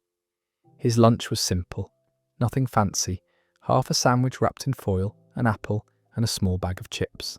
It probably cost his family less than $3 to make. Without saying a word, he carefully split his sandwich in half and slid one piece across the table to me. "You forgot yours, right?" he said simply, shrugging. I tried to refuse, telling him he didn't need to share, but he just pushed it toward me again and added half his chips too. We sat there eating in comfortable silence, and it felt like the most natural thing in the world. I remember thinking about how David's family didn't have much money. His clothes were always clean, but clearly hand-me-downs, and he never bought anything from the school vending machines or the cafeteria. Yet here he was, sharing what little he had with someone who was basically a stranger. That simple act of kindness stuck with me in a way that's hard to explain. It wasn't about making me feel bad for forgetting my lunch, and it wasn't about him wanting credit. There was no expectation of gratitude. He just saw someone who needed something and gave what he could. The next day, I tried to pay him back by bringing an extra granola bar for him. He smiled and said, "Pass it along to someone else who might need it." That became our quiet thing for the rest of the school year. We would nod to each other in the hallways and sometimes share a table at lunch, but we never became best friends or anything dramatic. Years later, when I was in college and struggling to make ends meet, I found myself in a campus dining hall, watching a clearly hungry student count coins, trying to figure out if he had enough for a meal. Without hesitation, I bought him lunch and sat with him while he ate. When he tried to thank me, I just repeated what David had taught me. Pass it along to someone else who might need it. I never saw David after high school, but that one lunch taught me something that has shaped how I move through the world. Generosity isn't about having excess to give away. It's about recognizing that we all struggle sometimes and choosing to help when we can, even if what we can offer feels small. That story ends there. It's incredible how one kid's willingness to share half a sandwich created a ripple effect that lasted years. David didn't have much, but he understood something that a lot of adults never figure out. Kindness doesn't require wealth, just the recognition that we're all in this together. Sometimes the most profound lessons come from the quietest moments. Let's move to our next story, which comes from someone who learned the hard way that we often don't appreciate what we have until it's gone. My best friend Kelly moved away when we were both 12, and I thought my world was ending. We had been inseparable since kindergarten, the kind of friendship where we finished each other's sentences and could communicate with just a look across the classroom. Kelly lived 3 houses down from me, and we spent every possible moment together. We'd walk to school side by side, spend weekends having sleepovers, and during summer breaks, we'd practically live at each other's houses. We had this elaborate plan for high school, college, and even being each other's maid of honor someday. When Kelly told me her dad got a job transfer and they'd be moving across the country, I refused to believe it at first. It felt impossible that something so fundamental to my daily life could just disappear. We spent her last few weeks making promises about staying in touch, writing letters, and visiting each other during holidays. The day she left, I stood in my bedroom window watching the moving truck pull away from her house. I cried harder than I'd ever cried about anything, and my mum found me there hours later, still staring at Kelly's empty bedroom window across the way. What I didn't expect was how the loss would change me. In the weeks after Kelly left, I found myself paying attention to my other friendships in a completely different way.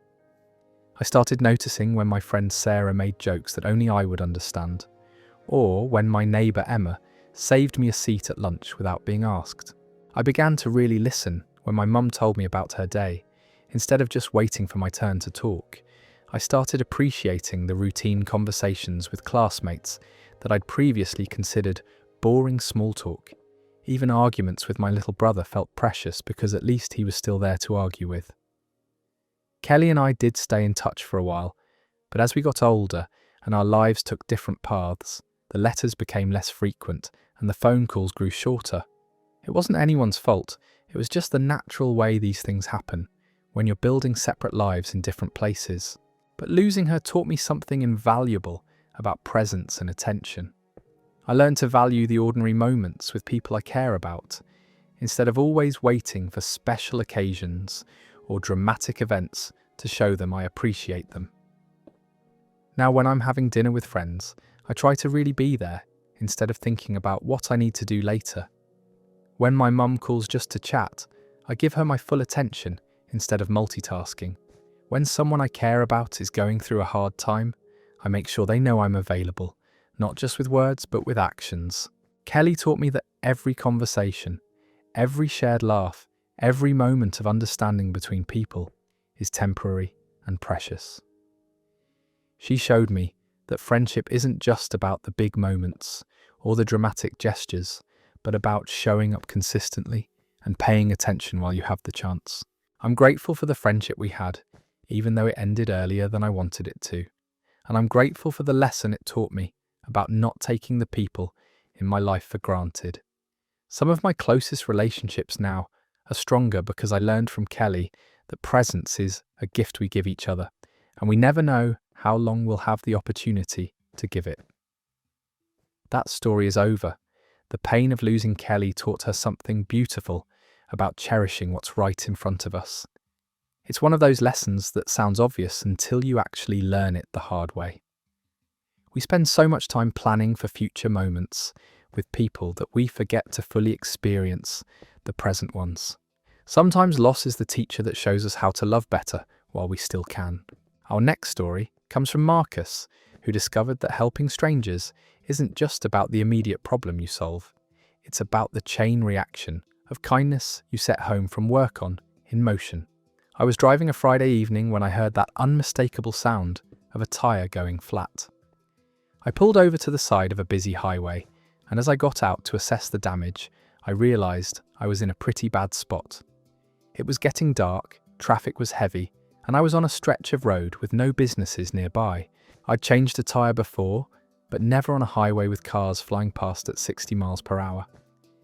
I was trying to work up the courage to get started when an older pickup truck pulled up behind me. A man in his 60s got out, wearing work clothes and a baseball cap, and walked over to me. "Looks like you could use some help," he said, already rolling up his sleeves. I tried to tell him I could handle it, but he was already kneeling down to examine my flat tyre.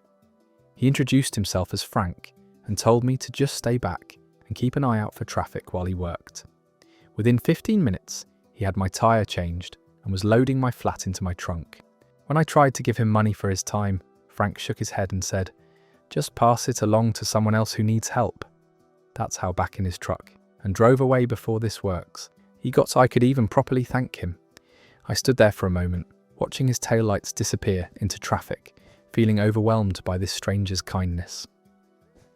2 months later, I was at a gas station when I saw a woman standing next to her car, looking frustrated and confused. Her hood was up, and she was staring at her engine like it held the secrets of the universe. I walked over and asked if she needed help. Turns out her battery had died, and she didn't have jumper cables. I happened to have a set in my trunk, so I pulled my car around and got her started. When she tried to pay me, I heard Frank's words coming out of my mouth. "Just pass it along to someone else who needs help." That became my philosophy. Over the next few years, I helped people with flat tyres, dead batteries, and various car troubles. I gave directions to lost tourists, carried groceries for elderly neighbours, and lent tools to people working on home projects. Nothing dramatic, just small acts of helpfulness when opportunities presented themselves. But what surprised me was how often people would tell me about paying it forward. The woman with the dead battery sent me a message months later, telling me she'd helped a family whose car had broken down during a rainstorm. A neighbour I'd helped move furniture told me he'd started volunteering at a local food bank because helping me had reminded him how good it felt to be useful to others. I began to see that Frank hadn't just helped me change a tyre that day. He'd introduced me to a way of moving through the world that created connections and opportunities for kindness everywhere I went. When you're looking for ways to help people, you start noticing all the small struggles that usually go invisible. The teenager at the grocery store who's clearly counting change, hoping they have enough. The elderly person struggling to reach something on a high shelf. The parent juggling a crying baby, a toddler, and a cart full of groceries. Once you start paying attention, you realize how many opportunities there are to make someone's day a little easier. Frank's simple act of highway assistance taught me that kindness is contagious in the best possible way.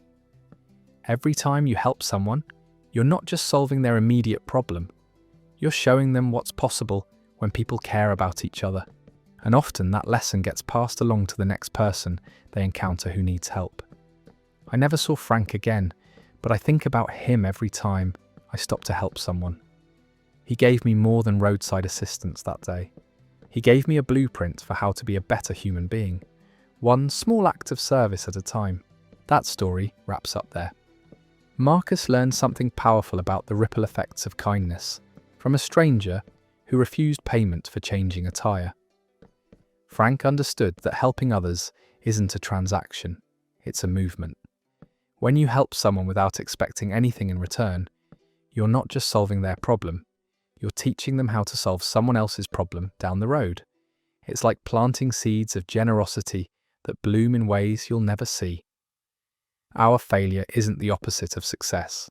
Next story comes from someone who learned that it's just another step toward it. I was 11 years old when I entered the school spelling bee, absolutely convinced I was going to win. I had been the best speller in my class for 3 years running, and I spent weeks preparing for the competition. I made flashcards, studied word origins, and practiced with my mum every night after dinner. The day of the spelling bee, I felt confident and ready. I sailed through the first few rounds without breaking a sweat. Words like necessary and separate that stumped other kids were easy for me. I could see my parents in the audience, beaming with pride, and I started mentally planning what I'd say in my victory speech. Then came the word that changed everything. Accommodate. The judge spoke it clearly, used it in a sentence, and waited for me to spell it. I was so confident that I didn't even pause to think about it. I rattled off the letters quickly. Accommodate. The buzzer sounded immediately. I'd left out one of the double letters, and just like that, I was out. Third place in a competition I'd been certain I would win. I walked off that stage feeling like everyone was staring at me, like my failure was written across my forehead in permanent marker.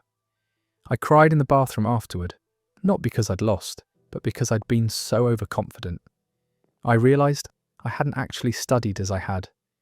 I'd gotten hard as I thought comfortable being the best in my class, and assumed that would be enough for the whole school competition. My mum found me in the bathroom and sat with me while I cried. She didn't try to make me feel better with empty reassurances. Instead, she said something that stuck with me. Now you know what you need to work on. The question is, what are you going to do about it? I went home that day and looked up every word I'd missed in previous spelling bees. I started reading more challenging books and keeping a vocabulary journal. When the next year's spelling bee came around, I was prepared in a completely different way. Not just confident, but actually ready. I didn't win that year either, but I came in second. And more importantly, I felt proud of the work I'd put in. I'd learned that preparation and effort matter more than natural ability or past success. That losing can teach you more than winning ever will if you're willing to listen to what it's trying to tell you. Years later, when I was in college struggling with organic chemistry, I remembered that spelling bee. Instead of giving up or making excuses, I went to office hours, formed study groups, and worked harder than I had ever worked on anything.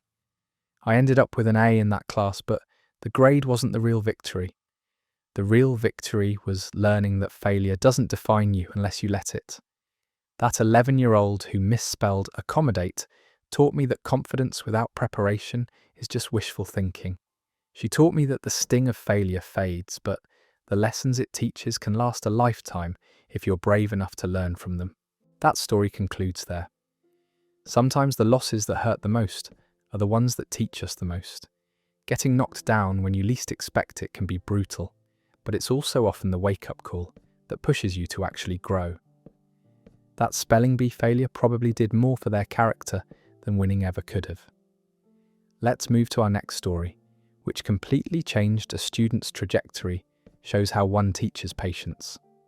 I was terrible at math, not just struggling, but genuinely convinced that numbers were my enemy and that my brain simply wasn't wired for mathematical thinking.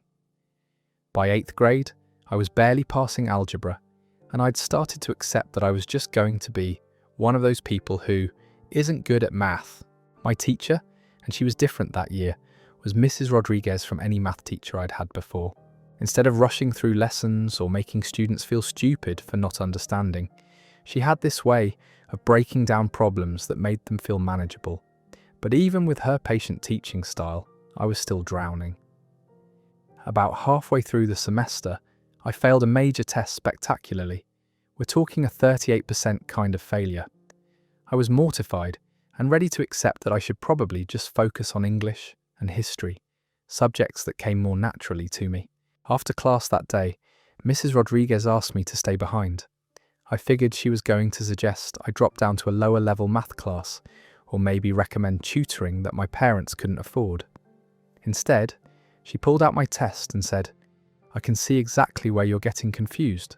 Would you like me to show you?" She didn't make it sound like charity or like I was hopeless.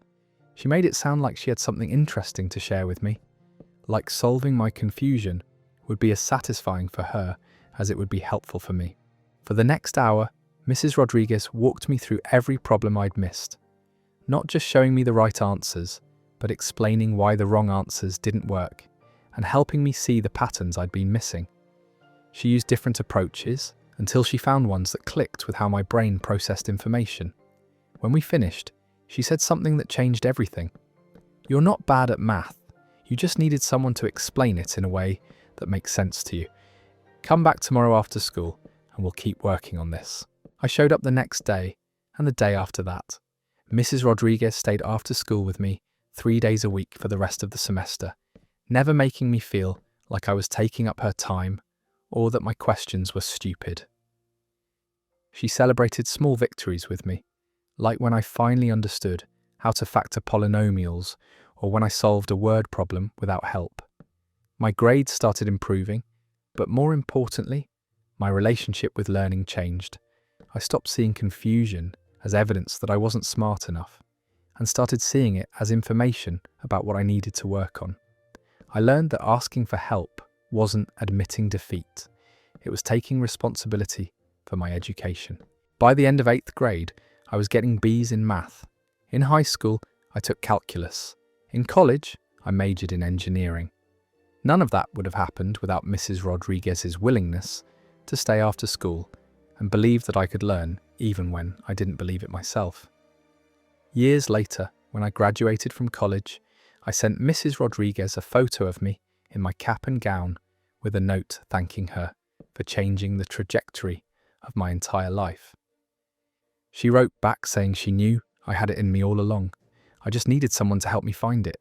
That one teacher's patience and dedication didn't just help me pass algebra. It taught me that struggling with something doesn't mean you're incapable of mastering it. It taught me that the right kind of help at the right time can completely change believing in people, what's possible for someone. It taught me that, especially when they don't believe in themselves, is one of Mrs. Rodriguez showed me that learning isn't about being naturally the most powerful things you can do. Gifted. It's about finding the right approach, putting in the work, and having someone in that story ends there. Mrs. Rodriguez understood something profound about teaching that goes way beyond subject matter. She knew that confidence and capability can be built, not just discovered. That teacher didn't just explain algebra differently. She showed that struggling student what it felt like to have someone genuinely believe in their potential. Sometimes all it takes is one person willing to stay after school and say, "You can do this," until you start believing it yourself. Our next story, Until You Start, comes from someone who learned that friendship isn't about the good times. It's about who shows up when you can't. I broke my arm on the 3rd day of summer vacation when I was 13, and I was absolutely devastated. It wasn't just a simple fracture either. It was a compound break me in a cast from that required surgery and left my hand to my shoulder. My entire summer was supposed to be filled with swimming, basketball, and riding bikes with my friends. Instead, I was stuck inside, unable to do any of the activities I'd been looking forward to for months. The first few days after the accident were the worst. I felt sorry for myself and convinced that my summer was completely ruined. I couldn't swim, couldn't play sports, couldn't even ride my bike properly. I figured my friends would go on with their summer plans without me, and I'd spend the next 2 months watching television, and feeling unexpected happened. On miserable. But something the fourth day, my friend Jake showed up at my door with a deck of cards and said he wanted to teach me a new game. We spent the afternoon playing cards and just talking, something we'd never really done before because we were usually too busy being active. The next day, my friend Emma came over with art supplies. She said she'd always wanted to try drawing but never had time during the school year. We spent hours sketching and painting, and I discovered I was actually pretty good at it. Something I never would have learned if I hadn't been forced to sit still. Throughout that summer, my friends took turns coming over. Sometimes they came alone, sometimes in small groups. They brought board games, books, movies, and conversations I never would have had if we had just been running around playing sports all day. I learned things about my friends that I had never known despite years of friendship. Jake told me about how nervous he got before every basketball game, something I never would have guessed because he always seemed so confident on the court.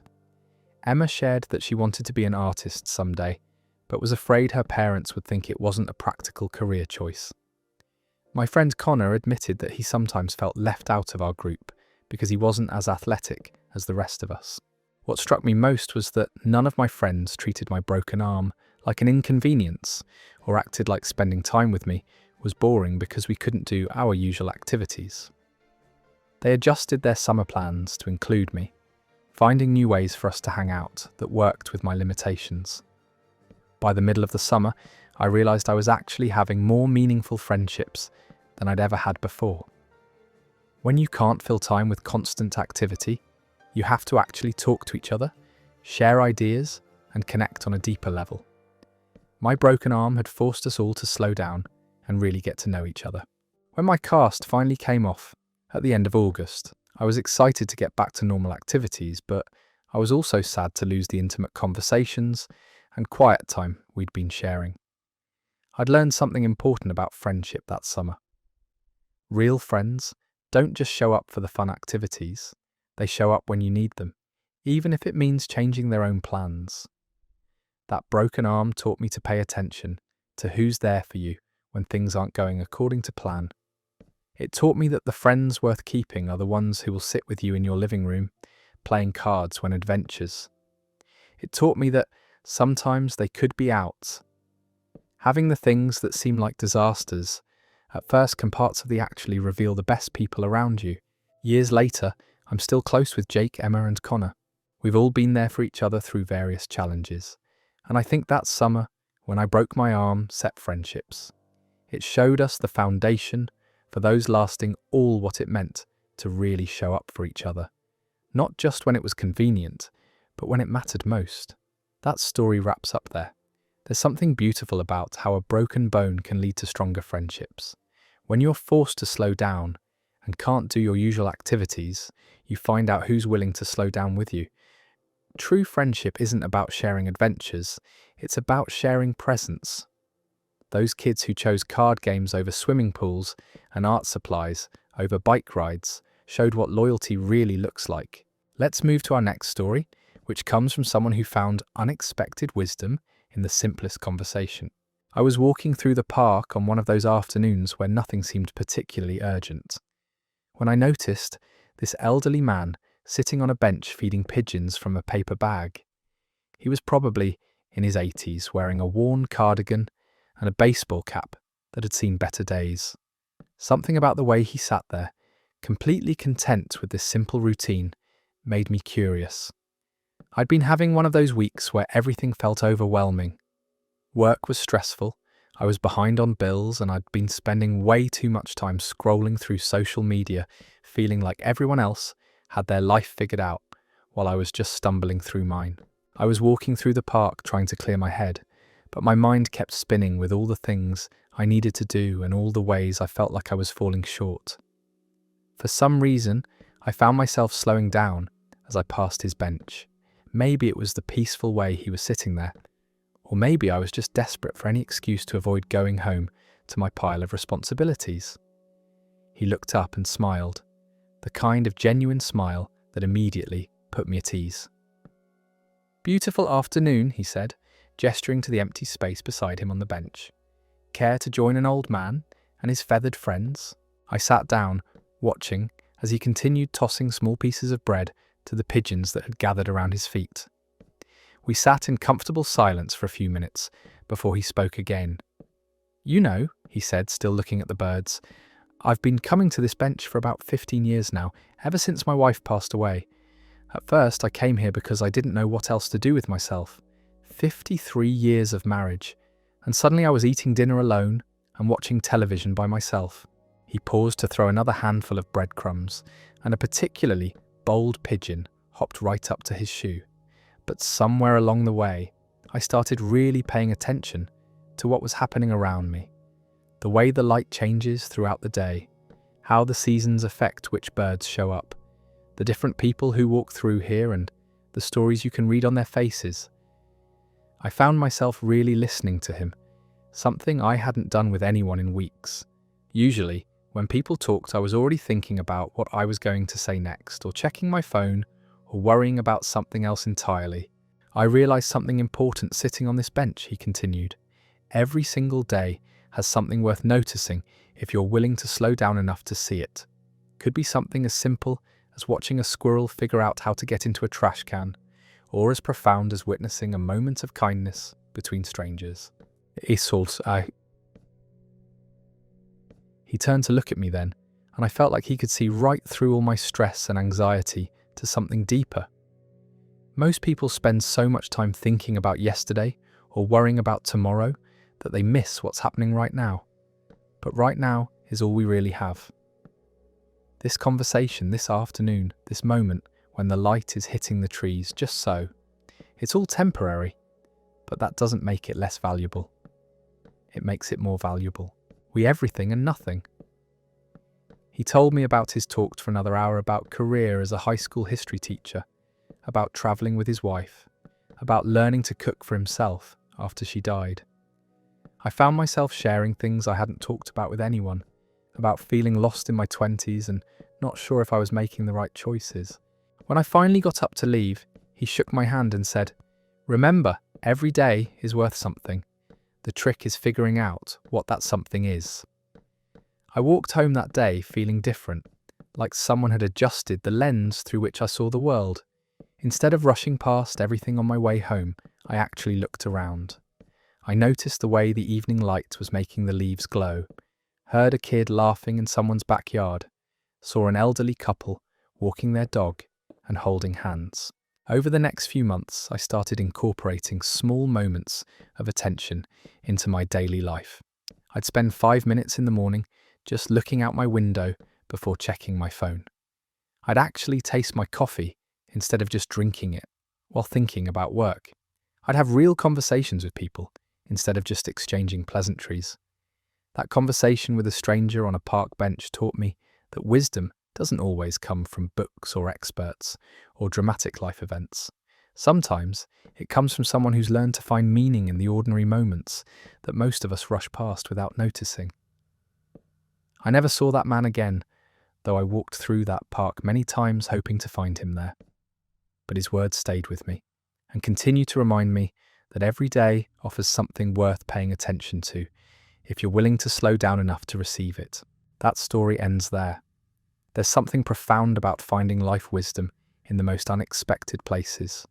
A random conversation with a stranger feeding pigeons became a masterclass in mindfulness and presence.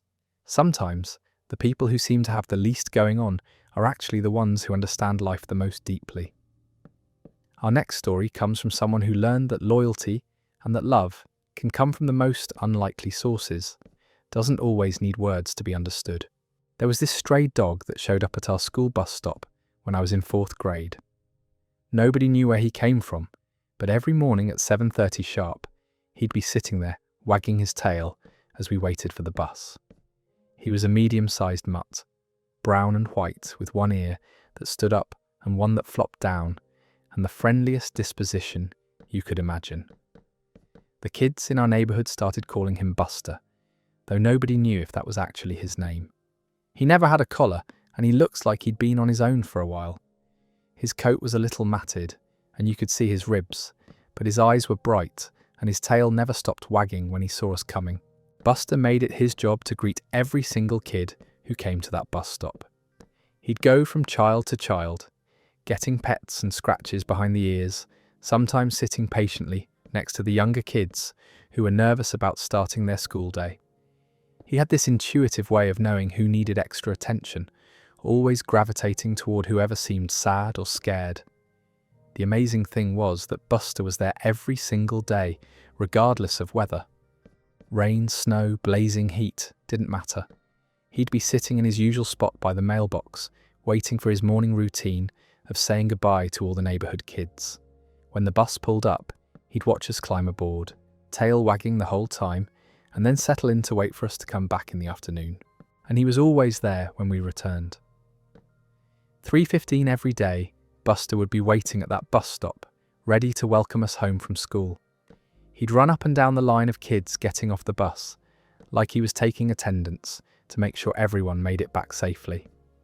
Some parents started leaving food and water bowls by the bus stop, and a few families tried to coax Buster into their yards or homes. But he seemed committed to his role as the official bus stop greeter. He'd accept food and affection, but he always returned to his post by that mailbox, like he had an important job to do. This went on for about 6 months. Buster became such a fixture in our daily routine that we couldn't imagine the bus stop without him. He was like the neighbourhood mascot, bringing joy to the start and end of every school day. Even the bus driver, Mrs. Patterson, would honk her horn when she saw him, and Buster would bark back like he was saying good morning. Then one Monday morning, Buster wasn't there. We all stood around looking for him, expecting him to come trotting around the corner at any moment. But the bus came and went, and no Buster. Tuesday, same thing. By Wednesday, we were genuinely worried. Some kids started walking around the neighbourhood after school, calling his name and asking neighbours if they'd seen him. On Thursday, my friend Katie came running up to the bus stop with huge news. Her family had been driving past the animal shelter over the weekend and had seen a familiar brown and white face through the window. Her family had adopted Buster just days before. Katie's mum had gone inside and talked to the shelter workers, who told her that someone had found Buster wandering the streets and brought him in. Within 2 days, a family with young children had fallen in love with him and taken him home. The shelter workers said he was clearly a special dog, friendly and gentle and perfectly suited for life with kids. We were all happy for Buster, of course, but the bus stop felt different without him. Quieter, less magical somehow. We'd gotten so used to starting and ending our school days with his enthusiastic greeting that his absence left a real void in our routine. But what stayed with me wasn't the sadness of losing Buster. It was the lesson he taught us about showing up for people, even when nobody asks you to. For 6 months, this dog had made it his responsibility to brighten the days of a bunch of kids he didn't even belong to. He'd committed himself to being a positive presence in our lives, asking for nothing in return except the occasional scratch behind the ears. Buster showed me that loyalty and love don't require ownership or obligation. They just require the decision to care about someone else's well-being and the commitment to act on that caring day after day, regardless of circumstances. Years later, whenever I'm tempted to skip doing something kind because it's inconvenient or because nobody would notice if I didn't do it, I think about Buster at that bus stop. He taught me that the most meaningful relationships aren't always the ones that are officially recognised or documented. Sometimes they're just about choosing to show up for people when they need you, consistently and without fanfare. That story comes to a close there. Buster understood something about community that most humans struggle with. He didn't need to belong to anyone to care about everyone. That dog created joy and stability in those kids' lives just by deciding their happiness mattered to him. Sometimes the most powerful acts of service come from those who have nothing to gain and everything to give. Let's move to our next story, which shows that perseverance isn't always glamorous, but it's always worth it. I failed my driving test twice, and each time felt more humiliating than the last. The first time, I was 16 and had been practicing for months with my dad in empty parking lots and quiet neighbourhood streets. I thought I was ready, maybe even overconfident about how smooth the whole process would be. That first test was a disaster from the moment I started the car. I was so nervous that my hands were shaking, and I could barely remember which pedal was which. I rolled through a stop sign, forgot to signal when changing lanes, and when the instructor asked me to parallel park, I somehow ended up with the car at a 45-degree angle to the curb with the back wheel up on the sidewalk. The instructor was polite but firm when he told me I hadn't passed. He handed me a paper listing all the things I'd done wrong, and there were a lot of them. I felt my face burning with embarrassment as we walked back into the DMV, where my dad was waiting with an encouraging smile that only made me feel worse. The drive home was quiet and uncomfortable. I kept replaying every mistake in my head, convinced that I was probably the worst driver in the history of driving tests. My dad tried to be supportive, saying that everyone fails sometimes and that we'd just practice more, but I could tell he was disappointed too. 6 months later, I took the test again. I'd practiced religiously, spending hours working on parallel parking and three-point turns. I'd studied the driver's manual until I could recite it backwards. I felt prepared and confident walking into that DMV for the second time. This test went better than the first one, but not by much. I managed to parallel park without ending up on the sidewalk, and I remembered to signal most of the time. But I still made several critical errors, including failing to yield properly at a four-way stop and taking a turn too wide and drifting into the next lane. When the instructor told me I hadn't passed again, I wanted to disappear into the ground. The waiting area of the DMV suddenly felt like the most public place on earth, and I was convinced everyone was staring at the girl who was apparently too stupid to drive a car. I saw other teenagers my age walking out with their temporary licenses, looking excited and proud, while I collected another failure notice. This time, the disappointment was deeper and more personal. It wasn't just about driving anymore. It felt like proof that I couldn't handle adult responsibilities, that maybe I wasn't as capable as other people my age. My friends were all driving by then, and I was still getting reads from my parents like a little kid. I seriously considered giving up. Maybe I just wasn't meant to drive. Maybe I should wait another year, or just resign myself to being someone who takes public transportation forever. The idea of facing that DMV instructor a third time made me feel sick to my stomach. But my mum, who had been mostly quiet during my first two attempts, sat me down and shared something I didn't know. She'd failed her driving test 3 times when she was young, and her father had told her she was wasting everyone's time and money. She'd almost given up too, but decided she couldn't let fear make that decision for her. So I kept practicing. Not just the technical skills, but managing my anxiety and building my confidence behind the wheel. I practiced breathing exercises to stay calm, and I drove in all kinds of conditions, not just the easy ones. I made myself comfortable with feeling uncomfortable, if that makes sense. The third test was different from the start. I felt nervous, but it was a manageable kind of nervous, not the overwhelming panic I'd experienced before. I took my time, followed all the rules I'd memorized, and when something felt uncertain, I erred on the side of caution rather than trying to impress the instructor. When we returned to the parking lot and the instructor told me I'd passed, I actually didn't believe him at first. I asked him to repeat it, sure I'd misheard. But there it was, my temporary license, proof that persistence had finally paid off. The victory felt different than I'd imagined it would after my first failure. It wasn't just excitement about being able to drive.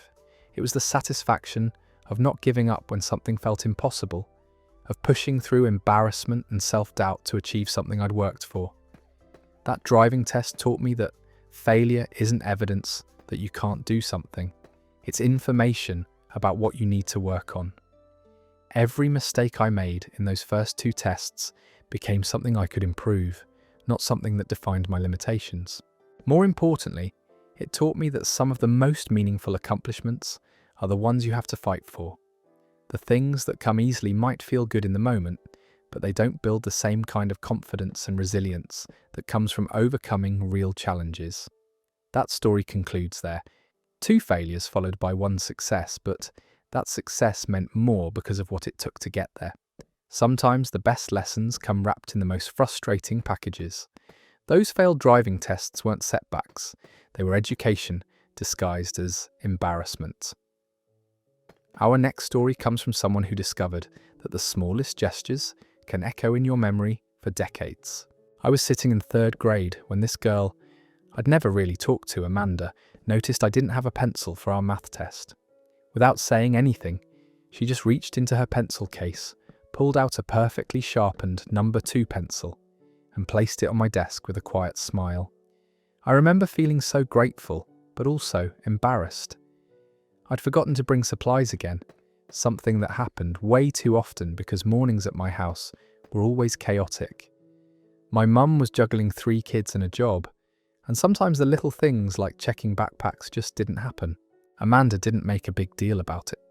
She didn't announce to the class that she was helping me or act like I owed her something. She just saw someone who needed something small and provided it without hesitation. When I tried to give the pencil back after the test, she shook her head and said I could keep it. That pencil stayed with me for the rest of elementary school. I kept it in my pencil case and used it for important assignments and tests. It became my lucky pencil, and every time I used it, I thought about Amanda's quiet kindness. What struck me most wasn't just that she helped me, but how natural it seemed for her. Like looking out for classmates was just part of who she was, not something she had to think about or debate internally. She saw a need and filled it, simple as that. Amanda and I never became close friends, but that one gesture created a connection between us that lasted through graduation. We'd nod to each other in the hallways, and I always felt like I had an ally in her, someone who'd shown me what kindness looked like when nobody was watching. Years later, I became a teacher myself, and I always keep extra supplies in my classroom: pencils, erasers, notebooks, whatever kids might need. When students forget something, I think about Amanda and try to help them with the same quiet dignity she showed me. That pencil taught me that small acts of generosity can have lasting impact far beyond their immediate purpose. Amanda probably forgot about lending me that pencil within a day or 2, but it shaped how I think about helping others for the rest of my life. That story ends there. It's amazing how something as simple as a pencil can become a symbol of human decency. Amanda understood something that a lot of adults never figure out. Helping someone doesn't require fanfare or credit, just the recognition that we all need small assists sometimes. That 3rd grader created a teacher who keeps extra supplies because she remembered what it felt like to receive unexpected kindness. Our next story comes from someone who learned that sometimes the best days are the ones that don't go according to plan at all. The weatherman had predicted a light dusting of snow, maybe enough to delay school by an hour or 2. Instead, we woke up to 18 inches of powder and the most beautiful winter wonderland I'd ever seen. School was cancelled, work was cancelled, and the entire world seemed to have pressed pause. I was maybe 9 years old, and my initial reaction was pure excitement. A snow day meant sleeping in, watching cartoons, and maybe building a snowman if my mum felt like bundling me up for the cold. But this wasn't just any snow day. This was the kind of storm that transforms everything into a magical landscape. My mum made hot chocolate and told me I could play outside as long as I wanted, something that never happened on regular days. She bundled me up in so many layers that I could barely move, but I didn't care.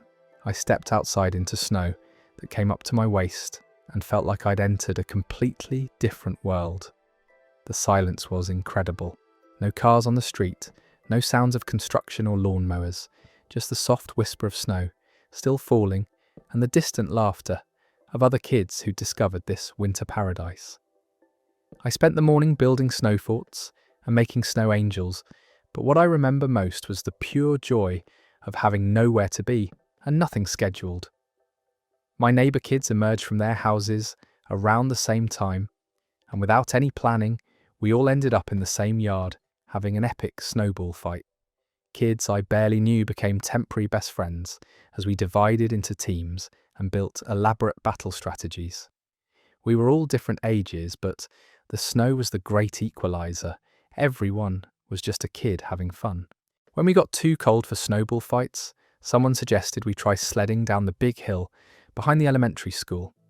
None of us had actual sleds, so we improvised with trash can lids, cardboard boxes, and anything else that looked like it might slide. Most of our makeshift sleds fell apart halfway down the hill, sending us tumbling into snowbanks, while laughing so hard we could barely breathe. As the afternoon wore on, more kids appeared from all over the neighbourhood. Word had somehow spread about our impromptu winter festival, and soon we had 20 kids ranging from age 5 to 15, all playing together in ways that would never happen on a normal day. We built snow sculptures, had races, and created elaborate games that made sense only to us. The best part was that there were no adults organising activities or telling us what to do next. We were completely free to follow our curiosity and energy wherever they led us. When someone got tired of one activity, we'd naturally flow into something else, without any discussion or planning. As the sun started setting, casting everything in a golden glow that made the snow look like it was filled with glitter, I realised I didn't want this day to end. I'd never experienced that particular combination of freedom, joy, and connection with other kids. It felt like we'd discovered some secret about what childhood was supposed to feel like. My mum called me in for dinner just as streetlights were starting to flicker on, illuminating the snow-covered world we'd been playing in all day. I was exhausted, soaked through despite all my layers, and completely happy in a way that I couldn't have planned or scheduled.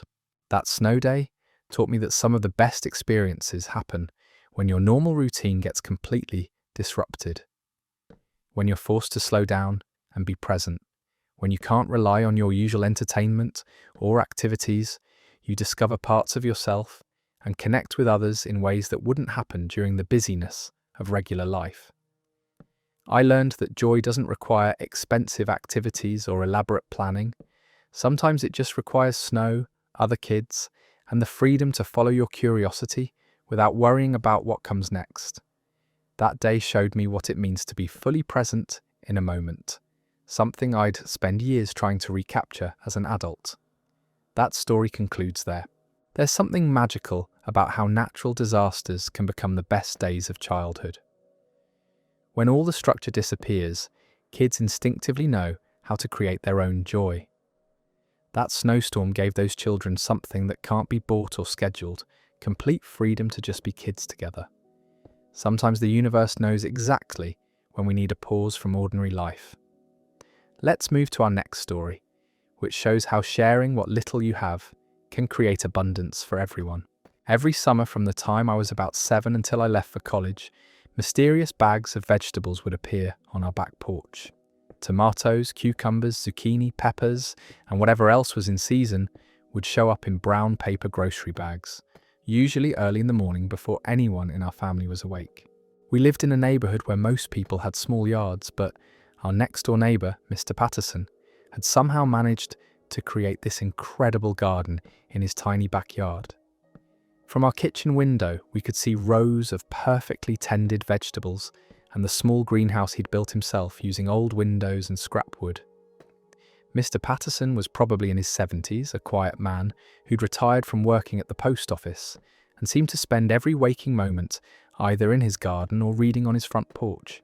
He'd wave when he saw us, but we rarely had actual conversations beyond pleasant greetings when we passed on the street. The first time we found vegetables on our porch, my mum thought maybe they'd been delivered to the wrong house, but when she went next door to ask Mr. Patterson if he was missing a bag of tomatoes, he just smiled and said he thought we might enjoy them. He mentioned that his garden produced more than one person could eat, and he hated to see good food go to waste. What What started as an occasional bag of extra tomatoes turned into a weekly delivery throughout the growing season. Every few days we'd find fresh vegetables waiting for us, always perfectly ripe and obviously picked with care. Mr. Patterson never knocked or left notes, just quietly shared the bounty from his garden. My mum started incorporating his vegetables into our meals, and I remember how much better everything tasted when it came from next door instead of the grocery store. His tomatoes were sweet and juicy in a way that store-bought ones never were, and his cucumbers had this crisp freshness that made them perfect for summer salads. As the years went on, other neighbours started receiving vegetable deliveries too. Mr. Patterson had apparently been studying who had families and who might benefit from fresh produce. The single mom across the street would find bags of vegetables on her porch. The elderly couple 2 houses down would discover zucchini and peppers waiting for them. What was beautiful about Mr. Patterson's generosity was how quietly he went about it. He never made a big announcement about sharing his garden harvest or expected thanks or recognition. He just saw that he had more than he needed and found ways to make sure it reached people who would appreciate it. Sometimes I'd catch glimpses of him working in his garden in the early morning hours, and I'd realise he was probably out there picking vegetables specifically for his neighbours. He wasn't just sharing his excess, he was actively cultivating abundance to give away. The vegetable deliveries created this subtle sense of community in our neighbourhood. People started talking more when they encountered each other, comparing notes about what Mr. Patterson had shared and exchanging recipes for using his produce. His quiet generosity had somehow made all of us more connected to each other. When Mr. Patterson passed away during my junior year of college, the entire neighbourhood felt the loss. Not just because we'd missed the man himself, but because those weekly vegetable deliveries had become a symbol of what it meant to look out for each other. The new owners of his house tried to maintain the garden, but it never quite produced the same abundance. Years later, when I bought my first house, I planted a small vegetable garden in my backyard. I didn't have Mr. Patterson's skill or dedication, but I remembered the feeling of opening our back door to find unexpected gifts from someone who cared about our well-being. Mr. Patterson taught me that community isn't just about knowing your neighbours' names or attending block parties. It's about finding quiet ways to contribute to each other's lives, sharing what you have when you have more than you need, and creating connections through small, consistent acts of generosity. That story ends there. Mr. Patterson understood something profound about community building. It happens one tomato at a time. He didn't organise committees or plan events. He just grew extra vegetables and shared them quietly. Sometimes the strongest neighbourhoods are built by people who never make speeches about community. They just live it every day through small acts of care. Our next story comes from someone who discovered that courage isn't the absence of fear. It's singing anyway. I was terrified of speaking in front of people, let alone singing, but somehow I'd gotten volunteered to perform a solo during our 4th grade music concert.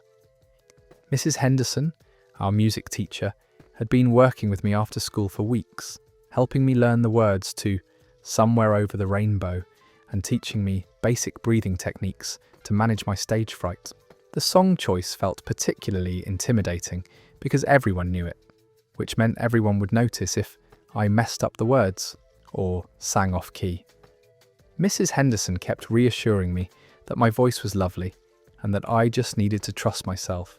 But all I could think about was the 100+ parents and family members who'd be watching me potentially humiliate myself. The night of the concert, I stood backstage in my white button-down shirt and black pants, which was the required uniform for all performers, and felt like I might throw up from nervousness. I could hear the audience filing into the gymnasium, chatting and laughing while they found their seats. My parents had promised they'd be in the 3rd row, but that felt more terrifying than comforting. When Mrs. Henderson called my name to go on stage, my legs felt like they might not carry me to the microphone.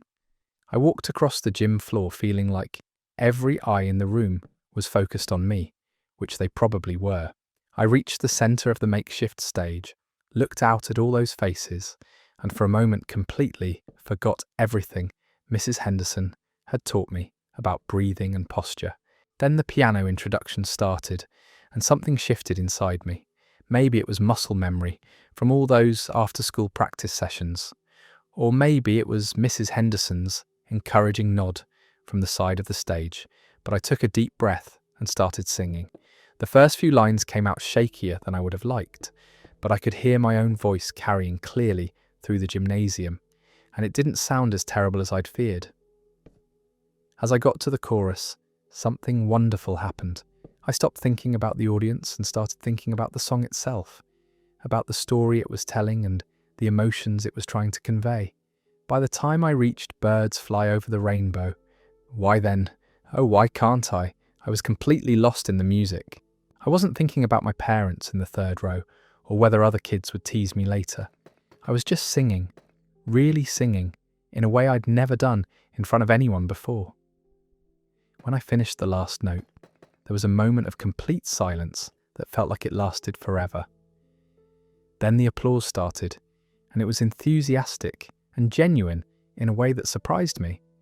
People were actually clapping for me, not just being polite because they had to sit through a kid's performance. As I walked off stage, Mrs. Henderson gave me a huge hug and told me I'd done beautifully. Several parents stopped me afterward to say they'd enjoyed my singing, and one woman even asked if I took voice lessons. The attention felt good, but what felt even better was the knowledge that I'd faced something that terrified me and discovered I could do it. That performance changed how I thought about myself in a fundamental way. I'd always been the quiet kid who preferred reading to participating in group activities, but standing on that stage and singing showed me that I was capable of being brave when it mattered. I learned that courage isn't about not being scared. It's about doing important things even when you're scared. The confidence I gained from that concert extended beyond music. I started raising my hand more in class, trying out for school plays, and volunteering for presentations that I would have avoided before. I realised that most of the things I was afraid of weren't actually dangerous, just unfamiliar, and that facing them usually made them less scary. Mrs. Henderson continued working with me throughout elementary school, and I performed solos at several more concerts. Each one got a little easier, not because I stopped being nervous, but because I'd proven to myself that I could handle the nervousness and still do well.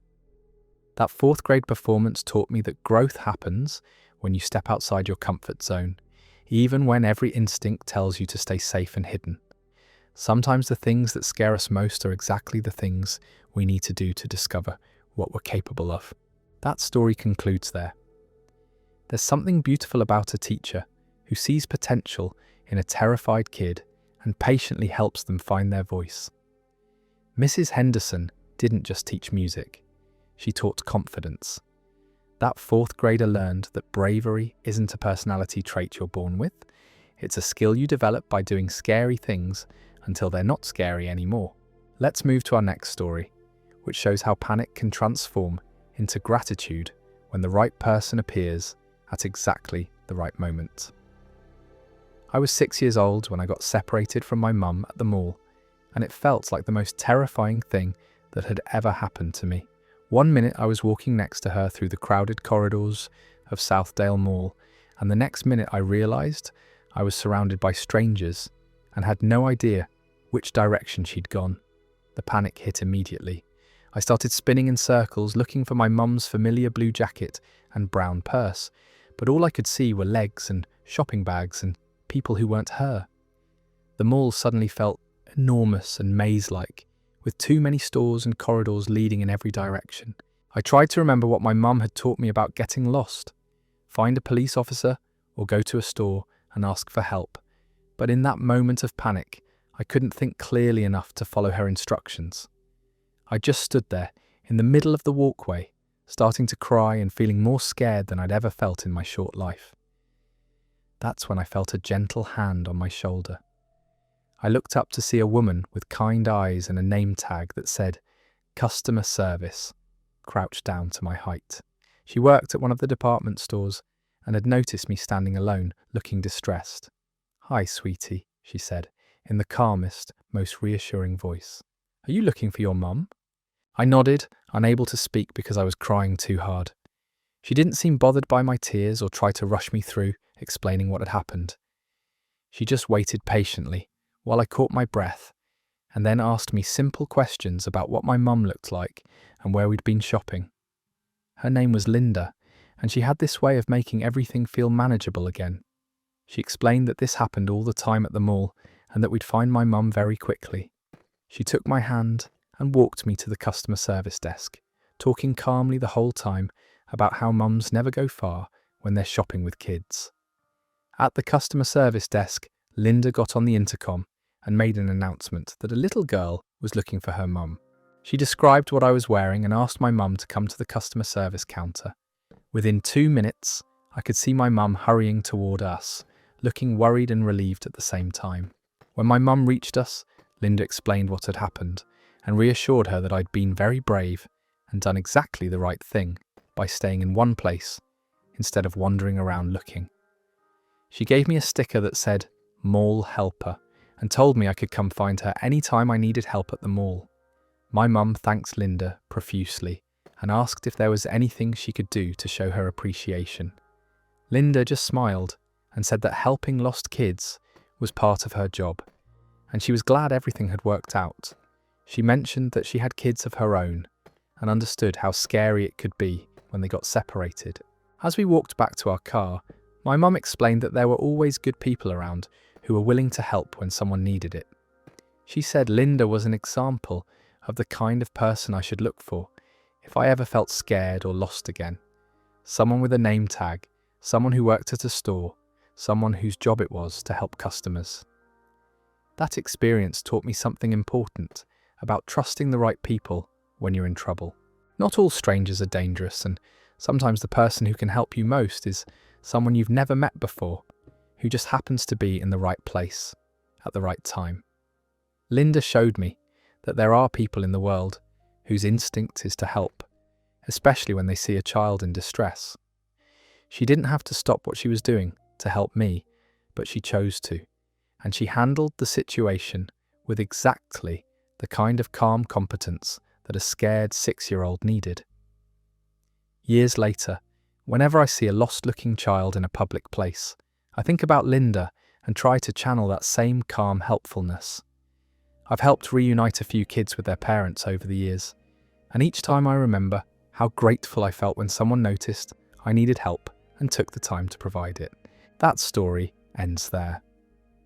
Linda understood exactly what a terrified child needed, not lectures about staying close to mum, but immediate action wrapped in calm reassurance.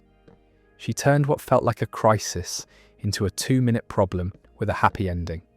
Sometimes heroes wear name tags and work at customer service desks, ready to help when your world feels like it's falling apart. Our next story comes from someone who discovered that the most meaningful gifts aren't always the shiniest ones. My grandmother gave me a book for my 13th birthday, and at first I was disappointed. All my friends were getting video games and electronics, and here I was with a worn paperback copy of To Kill a Mockingbird that looked like it had been read 100 times before.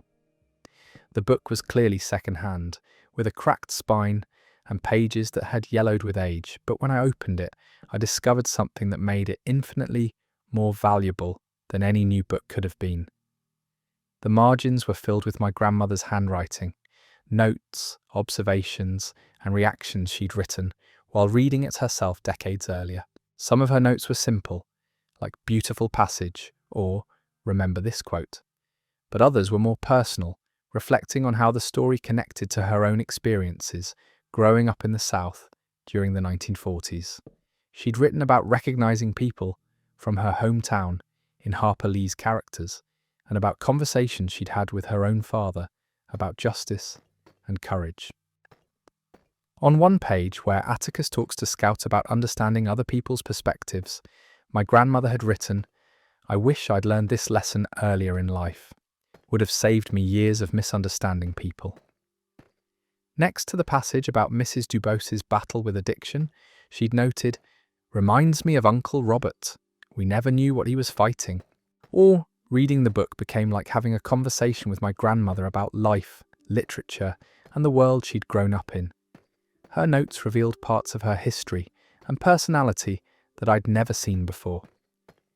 She'd always been my sweet grandmother who made cookies and asked about school, but through her marginalia, I met her as a young woman grappling with complex moral questions.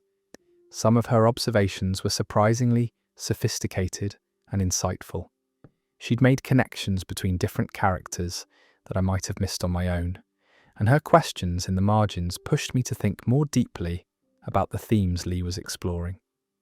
It was like having a built-in book club with someone who'd lived through the historical period the novel depicted. The most meaningful notes were the ones where she connected the story to her own life. Next to the scene where Scout sees Boo Radley for the first time, my grandmother had written, "We all have neighbours we make assumptions about." Mrs. Kowalski next door turned out to be the kindest woman I ever knew, but it took me years to find out. As I read through the book, I found myself writing my own notes in response to hers. I'd argue with some of her interpretations, agree enthusiastically with others, and ask questions that I wished I could discuss with her in person. The book became a bridge between our two generations, connecting her experiences with mine through Harper Lee's timeless story. When I finished reading, I realized my grandmother had given me something far more valuable than a new book. She'd given me insight into her inner life, her thought processes, and the experiences that had shaped her worldview. Those margin notes were like a personal letter written over the course of years, meant specifically for someone she loved. I started seeking out other books my grandmother had owned, hoping to find more of her handwritten thoughts. In her copy of Pride and Prejudice, she'd noted, "Elizabeth reminds me of myself at that age. Too quick to judge, too slow to forgive." In The Great Gatsby, she'd written, "Money doesn't buy happiness, but poverty doesn't either. The secret is finding meaning in what you have." That worn copy of To Kill a Mockingbird taught me that the most precious gifts are often the ones that carry pieces of the giver's soul. My grandmother hadn't just given me a book. She'd given me access to her thoughts, her memories, and her wisdom. She'd shown me that the best way to connect with someone across time is through shared stories and honest reactions to them. Years later, I started writing in the margins of books I planned to give as gifts, hoping to create the same kind of meaningful connection my grandmother had given me. There's something powerful about sharing not just a story, but your response to that story with someone you care about. That story concludes there. What started as disappointment over a used book became one of the most treasured gifts imaginable. That grandmother understood something beautiful about legacy, that the most valuable things we leave behind aren't objects, but pieces of ourselves woven through those objects. Those margin notes transformed reading from a solitary activity into an intergenerational conversation about life, literature, and what matters most. Let's move to our next story, which comes from someone who learned that standing up for others doesn't require you to be the strongest person in the room, just the bravest. I was in 6th grade when this kid named Marcus started getting picked on by a group of 8th graders. Marcus was smaller than most kids in our grade, wore thick glasses, and had this stutter that got worse when he was nervous. He was also one of the kindest people I'd ever met, always willing to help with homework and never saying anything mean about anyone. The bullying started small, like most bullying does. They'd knock his books out of his hands in the hallway, call him names when teachers weren't around, and make fun of his stutter whenever he tried to answer questions in class. Marcus would just pick up his books quietly and keep walking, never fighting back or telling anyone what was happening. I watched this go on for weeks, feeling terrible about it but not knowing what to do. I wasn't popular or tough, and these were 8th graders who could easily turn their attention to me if I got involved. Part of me kept hoping someone else would step in. Maybe a teacher would notice, or Marcus would tell his parents, or the bullies would just get bored and move on to something else. But it kept getting worse. They started following him to the bus stop, pushing him around and taking his lunch money. One day I saw them corner him by the water fountains, and one of the bigger kids was threatening to flush Marcus's glasses down the toilet. Marcus was trying not to cry, which just made his stutter worse, and they were laughing at him like his fear was the funniest thing they'd ever seen. I stood there for a moment, feeling my heart pounding and my hands shaking, knowing I should do something but terrified of what might happen to me if I got involved. Then I looked at Marcus's face, saw how scared and alone he looked, and something inside me just couldn't stand it anymore. I walked over and said, loudly enough for other kids in the hallway to hear, "Hey Marcus, the principal is looking for you. She said to come to the office right now." But it's sorry, it wasn't true, but it was the first thing I could think of to create an escape route for him. The bullies looked annoyed but backed off, probably not wanting to risk getting caught by administration. Marcus looked confused but grateful, and we walked toward the office together. Once we were out of earshot, I explained that I'd made up the principal thing and asked if he was okay. Marcus thanked me quietly, and I could see he was still shaking from the confrontation. I told him those kids were jerks and that what they were doing wasn't okay. He just nodded and said he was used to it, which broke my heart because no kid should ever have to get used to being treated like that. Word got around about what had happened, and something shifted in our grade after that. Other kids started speaking up when they saw the bullying, not necessarily confronting the 8th graders directly, but creating distractions, walking with Marcus between classes and making sure he wasn't alone in vulnerable situations. The bullying didn't stop completely, but it became harder for those kids to isolate Marcus when he had people looking out for him. Teachers started noticing what was happening, and eventually the 8th graders got called into the principal's office and faced real consequences for their behaviour. Marcus and I became friends after that, not because he felt obligated to be grateful, but because we genuinely enjoyed each other's company. He was funny and smart and had insights about books and movies that always surprised me. He helped me with math, and I helped him practice reading out loud to work on his confidence with speaking. Years later, Marcus told me that the day I intervened was a turning point for him. Not just because it stopped the immediate bullying, but because it showed him that he wasn't as alone as he'd felt. He said knowing that someone cared enough to risk getting involved gave him the courage to start standing up for himself too. That experience taught me that you don't have to be the strongest or most popular person to make a difference in someone's life. Sometimes all it takes is the willingness to step forward when everyone else is stepping back. Courage isn't about not being scared, it's about caring more about someone else's well-being than your own fear. I learned that bullies rely on silence and isolation to continue their behaviour. When people start speaking up and creating community around the person being targeted, bullying becomes much harder to sustain. One voice can inspire others to find their voices too. That story ends there. Sometimes the smallest act of solidarity can shift an entire dynamic. It's incredible how one person's willingness to step forward gave Marcus what he needed most, the knowledge that he wasn't facing this alone.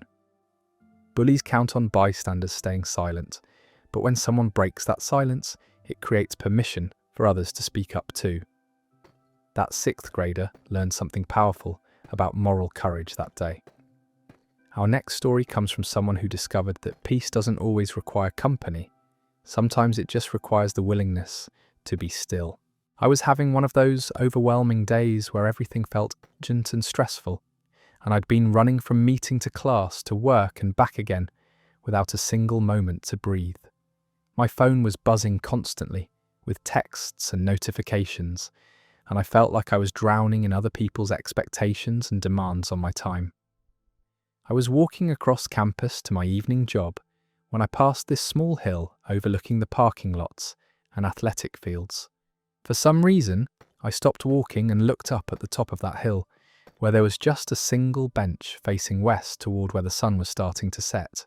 Without really thinking about it, I climbed the hill and sat down on that bench. I hadn't planned to watch the sunset, hadn't even noticed it was happening until I was sitting there facing it. But once I settled into that spot, something made me turn off my phone and just sit there quietly. The sun was this incredible orange-pink colour, and it was painting the clouds in shades that looked like they belonged in an art museum rather than in real life. The sky kept changing as I watched, shifting from bright orange to deep red to purple, and I realised I hadn't actually looked at a sunset in years. Not really looked at one. As I sat there, the constant noise in my head started to quiet down. All the things that had felt so urgent and important an hour ago began to feel more manageable, like problems I could handle rather than crises that might destroy me. The stress in my shoulders started to release, and I could feel myself breathing more deeply than I had all day.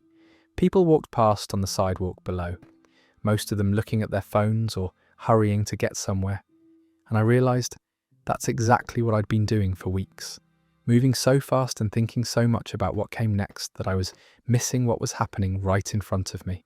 A few other people had stopped to watch the sunset too, scattered around the area, but all quietly observing the same beautiful thing.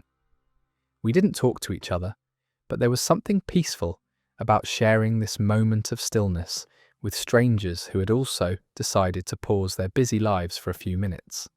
As the sun finally disappeared behind the horizon and the sky faded to darker purple, I felt more centered and calm than I had in months.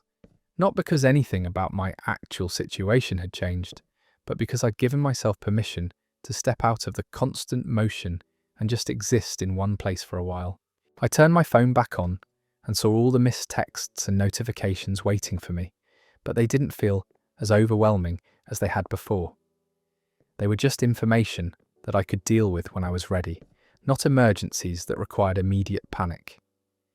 That evening, instead of rushing to my job and then home to more responsibilities, I moved more slowly and paid attention to things I usually ignored. The way the streetlights made patterns on the sidewalk, the sound of students laughing somewhere in the distance, the feeling of cool air on my face as the temperature dropped. That sunset taught me something important about the difference between being alone and being lonely. I'd been surrounded by people and activities all day, but felt isolated and overwhelmed. Sitting by myself on that hill, I felt connected to something larger and more peaceful than any social interaction could provide. I learned that sometimes the best way to handle feeling scattered and stressed is not to add more activity or seek more stimulation, but to subtract everything unnecessary and just be present in one moment.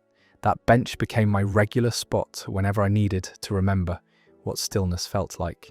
That experience showed me that peace isn't something you have to earn or achieve through perfect circumstances. It's something you can access anytime by choosing to stop moving and pay attention to what's actually happening around you, instead of what might happen next. That story concludes there. It's amazing how 20 minutes of sunset can recalibrate an entire worldview. Sometimes the cure for feeling overwhelmed isn't doing more or finding more people, it's finding the courage to just sit still. That hill taught them something that most people spend years trying to learn, that presence is a choice, and peace is always available if you're willing to pause long enough to find it. Let's move to our next story, which shows how honesty still exists in the world when you least expect to find it. I was having coffee at this little cafe downtown when I realised I'd left my wallet on the table and walked out without it. I didn't notice until I got home and started looking for it to pay for dinner delivery. My heart sank immediately because that wallet contained everything: my driver's license, credit cards, cash and my student ID that I needed to get into campus buildings. I called the cafe immediately, but they said no one had turned in a wallet. I drove back there and searched the table where I'd been sitting, checked the floor around it, and even looked in the bathroom and parking lot. Nothing. The staff was sympathetic, but confirmed that no one had found anything matching my description. I spent the next hour retracing my steps between the cafe and my car, hoping I'd dropped it somewhere visible. I checked with nearby businesses, posted on social media asking if anyone had seen it, and started mentally preparing for the nightmare of replacing all my cards and identification. The cash was gone for sure, but I was more worried about identity theft and the hassle of rebuilding my entire wallet. 3 days later, I got an envelope in my mailbox with no return address. Inside was my wallet with everything exactly as I'd left it. All my cards, my license, even the $43 in cash I'd been carrying.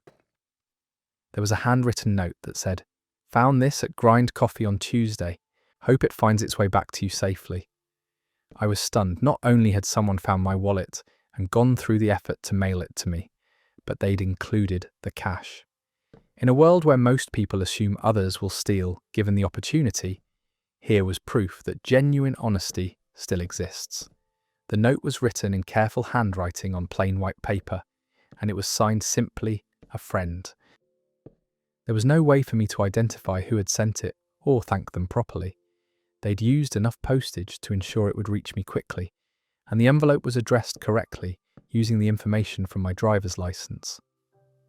I kept thinking about this stranger who had found my wallet, looked up my address, bought an envelope and stamps, and taken the time to mail it back without expecting anything in return.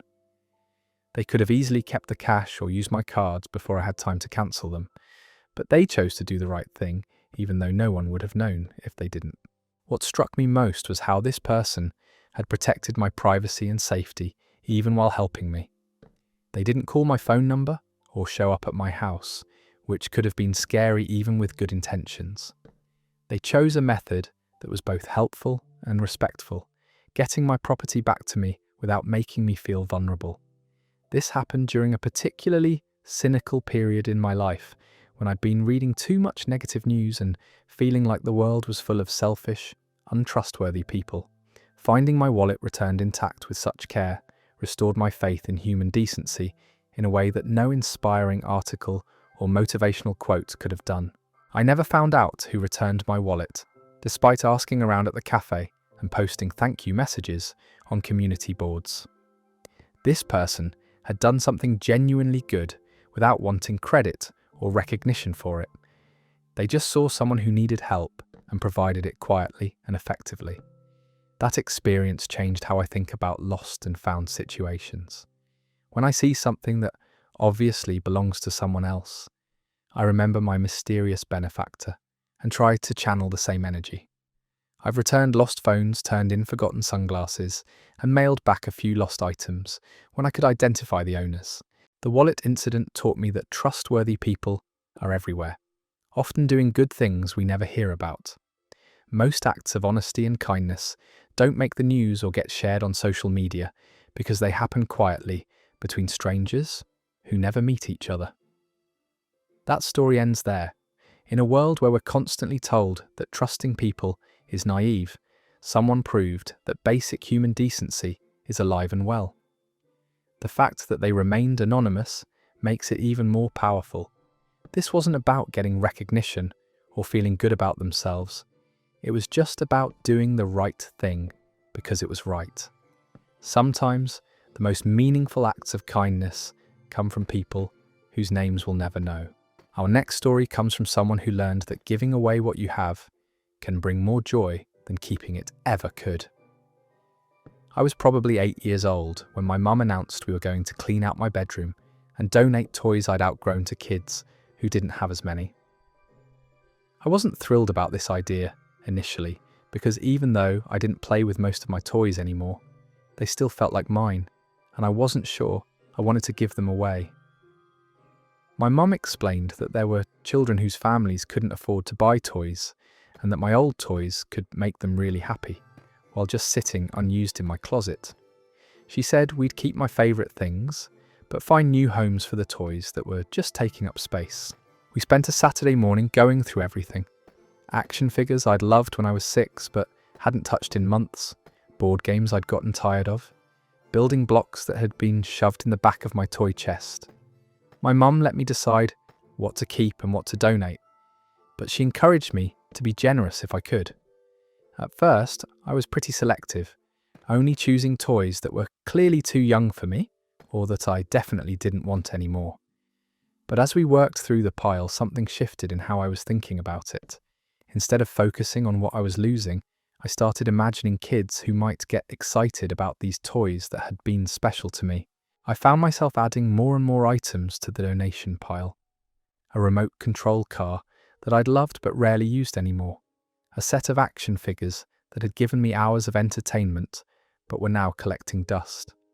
Board games that had been fun but weren't challenging enough for me now that I was older. The turning point came when I picked up this stuffed dinosaur that had been my favourite toy when I was 5. I slept with it every night for over a year and carried it around the house constantly. I hadn't played with it recently, but it still held all these memories of comfort and imagination. I held that dinosaur for a long time, thinking about how much joy it had brought me and wondering if it could bring that same joy to another kid who needed a special stuffed animal. Finally, I added it to the donation pile, and my mum looked surprised but proud. When we loaded all the toys into bags for the donation centre, I was amazed by how much we'd accumulated. 3 large garbage bags full of toys that had been cluttering my room, but could now make other children happy. My bedroom looked cleaner and more organised, but more importantly, I felt good about what we'd done. My mum let me come with her to drop off the donations, and seeing the volunteers sort through everything made the whole experience feel more real. These toys weren't just disappearing, they were going to specific children who would appreciate them. The woman working there told me that donated toys were some of the most requested items, especially around holidays and birthdays. A few weeks later, my mum showed me a thank you card the donation centre had sent. It had drawings from some of the kids who'd received toys, including one that looked exactly like my old dinosaur. The drawing showed a little girl hugging a green dinosaur with the words, "Thank you," written in crayon below it. Seeing that drawing gave me a feeling I'd never experienced before. It was better than the excitement of getting new toys, better than winning games, better than any selfish pleasure I'd ever felt. Knowing that my dinosaur was making another child as happy as it had made me felt incredible. That story concludes there. There's something profound about learning that the joy of giving can surpass the pleasure of receiving. That 8-year-old discovered one of life's greatest truths, that happiness multiplies when you share it with others who need it more. Our final story comes from someone who learned that the most important words are often the hardest ones to say. I was 22 years old and hadn't told my dad I loved him since I was probably 7. It wasn't that we had a bad relationship, but we'd fallen into that typical pattern where men in our family just didn't express emotions directly. We'd show care through actions, help each other with practical things, but actual feelings were kept buried under layers of small talk about work and weather. My dad was the kind of man who showed love by teaching me to change oil, by staying up late, helping with school projects, by working extra hours to pay for things I needed. He wasn't distant or cold, just not someone who used emotional language easily. And I'd inherited that same awkwardness around vulnerability. When I was in college, I'd call home once a week, and our conversations followed the same pattern every time. How are classes going? How's the weather there? Did you see the game last weekend?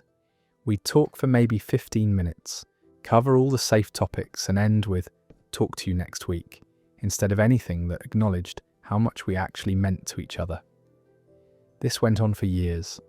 I'd come home for holidays and we'd spend time together, enjoy each other's company, but never cross that invisible line into saying anything too personal or meaningful.